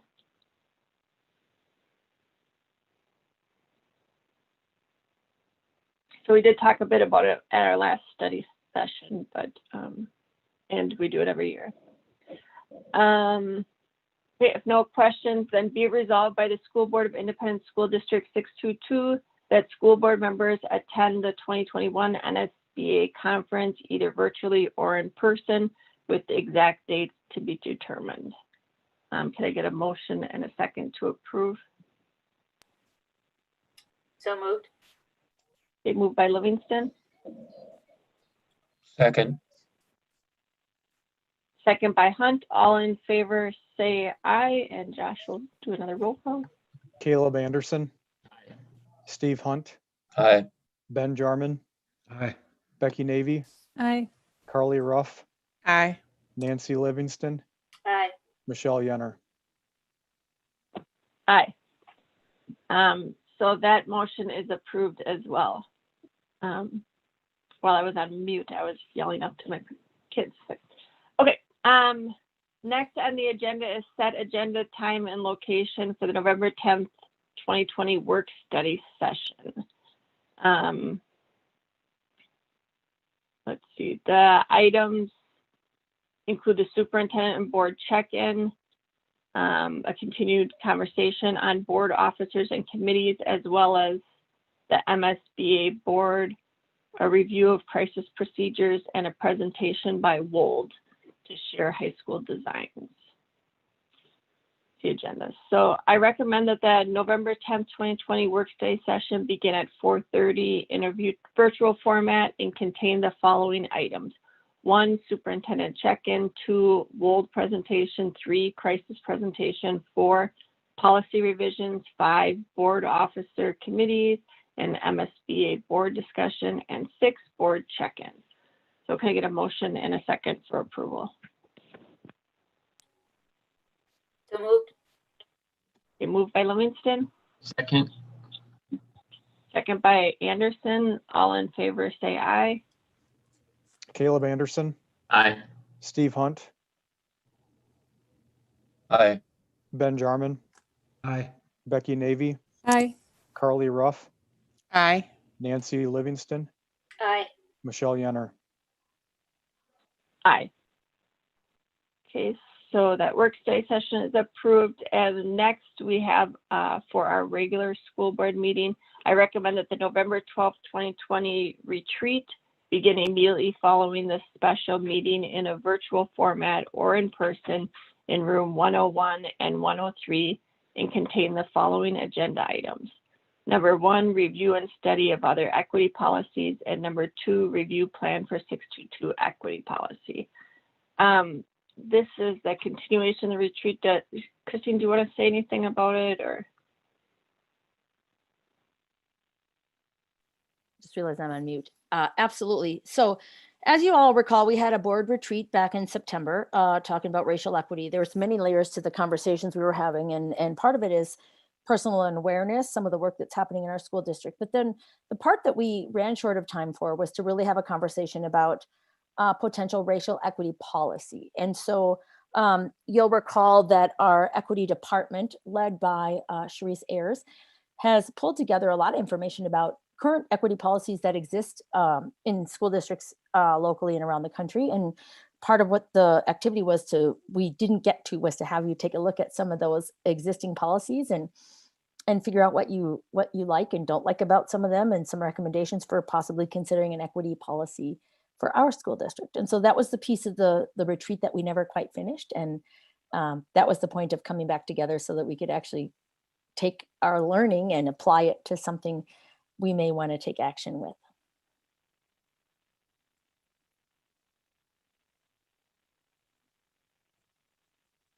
Now, I will say, if I could add in one other piece, we did talk about, I know in our last racial equity retreat, we met in person rather than virtually. And I can't recall, Michelle, if we said we were going to do in person or virtually for the next one.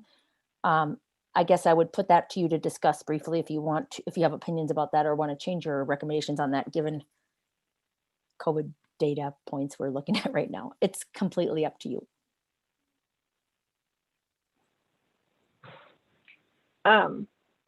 So does the board have thoughts on virtual or in-person preferences?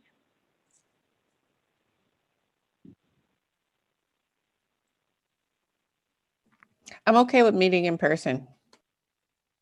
It seemed to work fine last time. I agree. I prefer in person. I'm fine with in person. Would we be inviting new members of the board or not? I don't think that was intended, but it certainly could be a conversation you could. I forgot about that. Yeah. I mean, I'm in favor of that. I mean, why not, you know? I agree. Yeah, at that point, they could maybe not join the board table, but could join like in the audience. Is that what you're suggesting? Yeah, Nancy? yeah. I mean, just so they're invited and Technically, as a retreat, they can be at the table because you're not taking action and it's not a business meeting. So it actually would be up to you to determine, but you wouldn't, there's nothing that prohibits them from being at the table. You can have anyone you want in the circle, in the table with you. I just think it would Okay. be a good way to launch their participation on the board. Okay. If there's no objections to that, I mean, at the very least, we could invite them. It's pretty quick after the election, and maybe they're not available, but we can invite them, right? Right.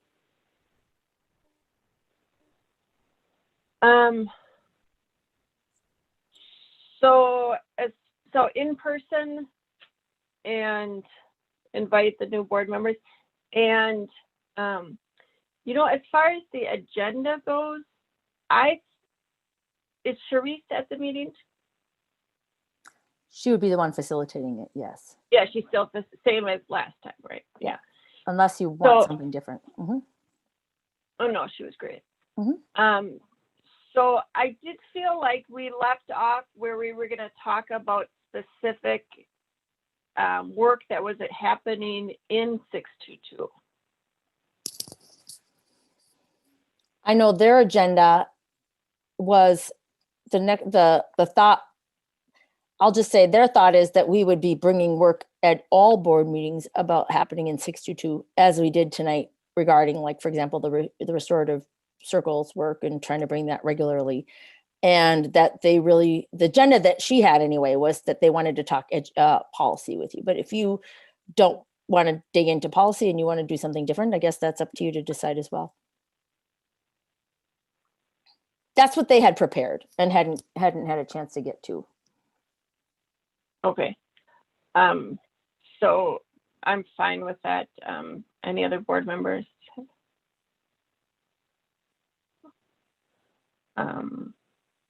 Okay, so in that case, okay, I already read the, it's been slightly revised. Should I read it again with the slight revision? I mean, we didn't vote on it, right? So as far as Robert's rules, I'm okay. Anyone? Yeah, I'm just going to read it again. Yeah, go ahead. I recommend that the November 12th, 2020 retreat begin immediately following the special meeting. Okay, which means we'd probably be moving the special meeting to in-person as well too, by the way. That Right? would make sense, If yeah, gonna because we're already move the there, retreat. exactly, yes. Okay, I recommend that the November 12th, 2020 retreat begin immediately following the special meeting in an in-person in room 103. Is the one we usually use, right? 101 and 103. Okay, 101 and 103, and contain the following agenda items. Number 1, review and study of other equity policies, and number 2, review plan for 622 equity policy. So can I get a motion and a second for that? So moved. Second. Okay, moved by Jarman, second by Livingston. All in favor, say aye. Caleb Anderson, Aye. Steve Hunt, Aye. Ben Jarman, Aye. Becky Navy, Aye. Carly Ruff, Aye. Nancy Livingston, Aye. Michelle Yenner. Aye. Okay, that is approved as well. The next item on the agenda is board communications. Ben, do you want to start us up? No comment tonight. Carly? Repeat that. What do you This board well, here, let's go. We'll come back to you, Carly. Nancy.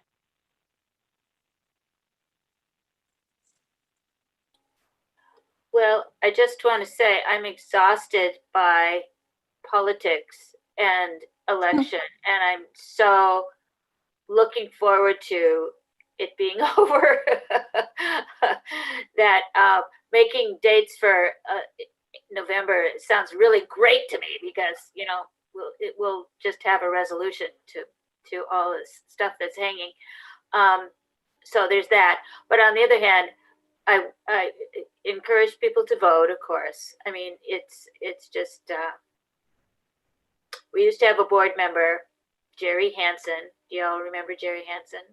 We used to say, people who don't vote are disrespecting our veterans, people that died for our democracy. So at any rate, except he said it in a more colorful way, but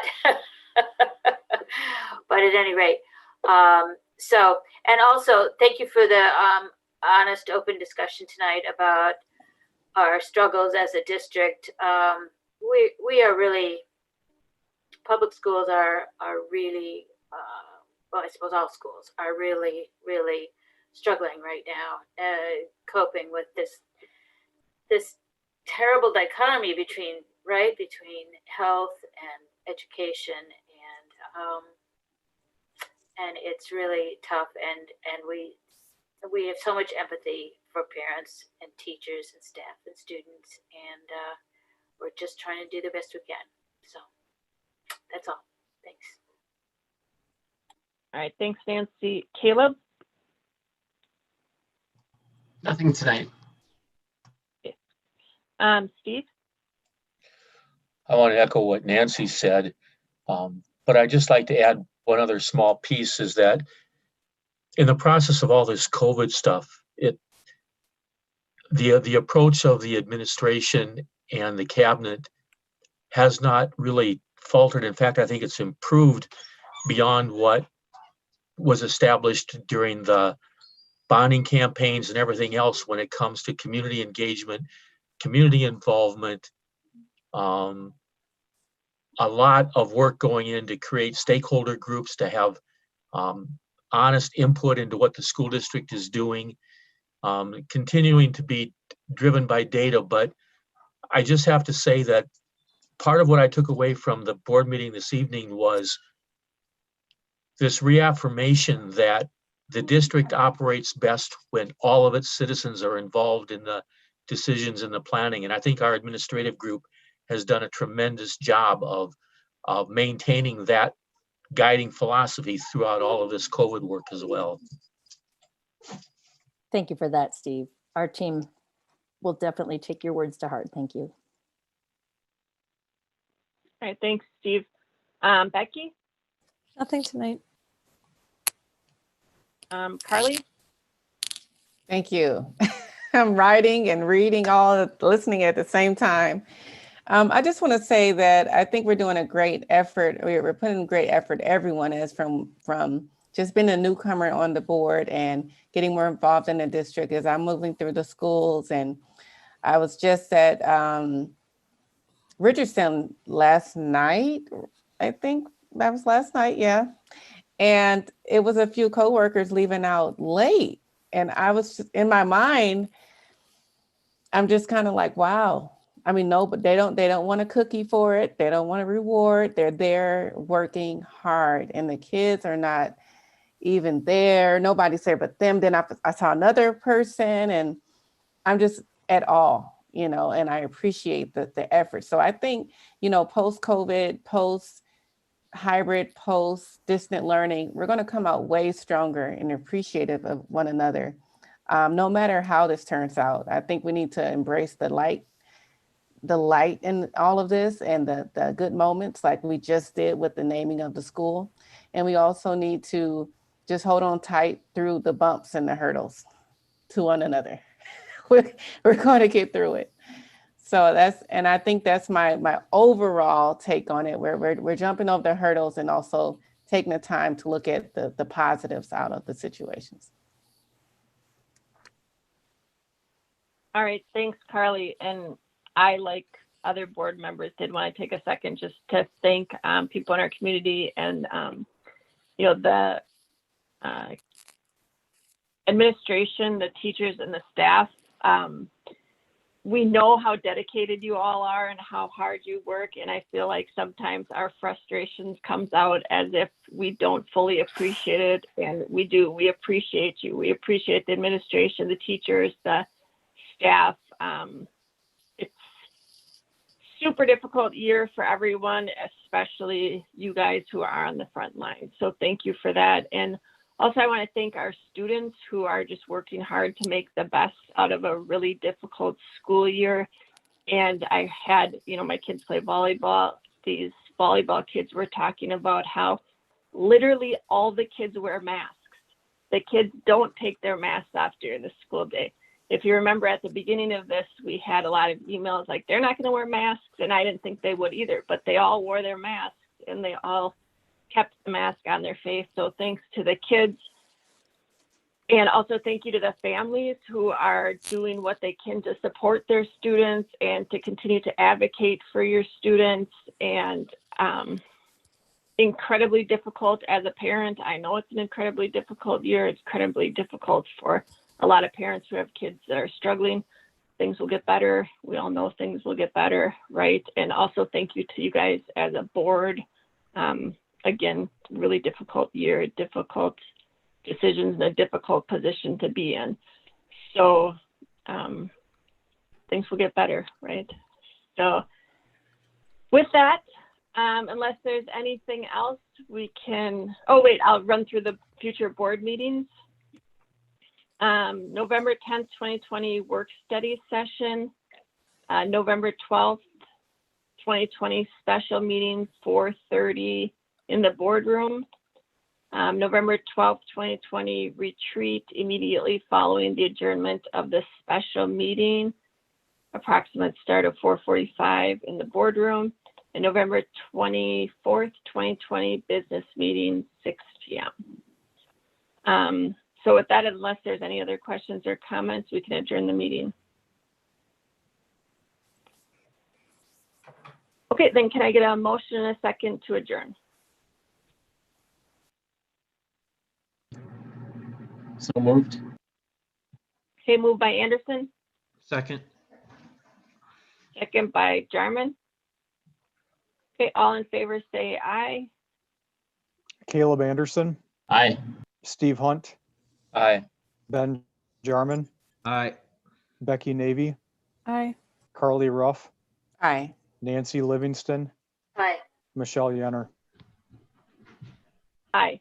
Okay, meeting is adjourned. Thanks, you guys. Have a good night. Thank you all for your leadership. You're appreciated. Thank you, Christine. Thank you, everyone.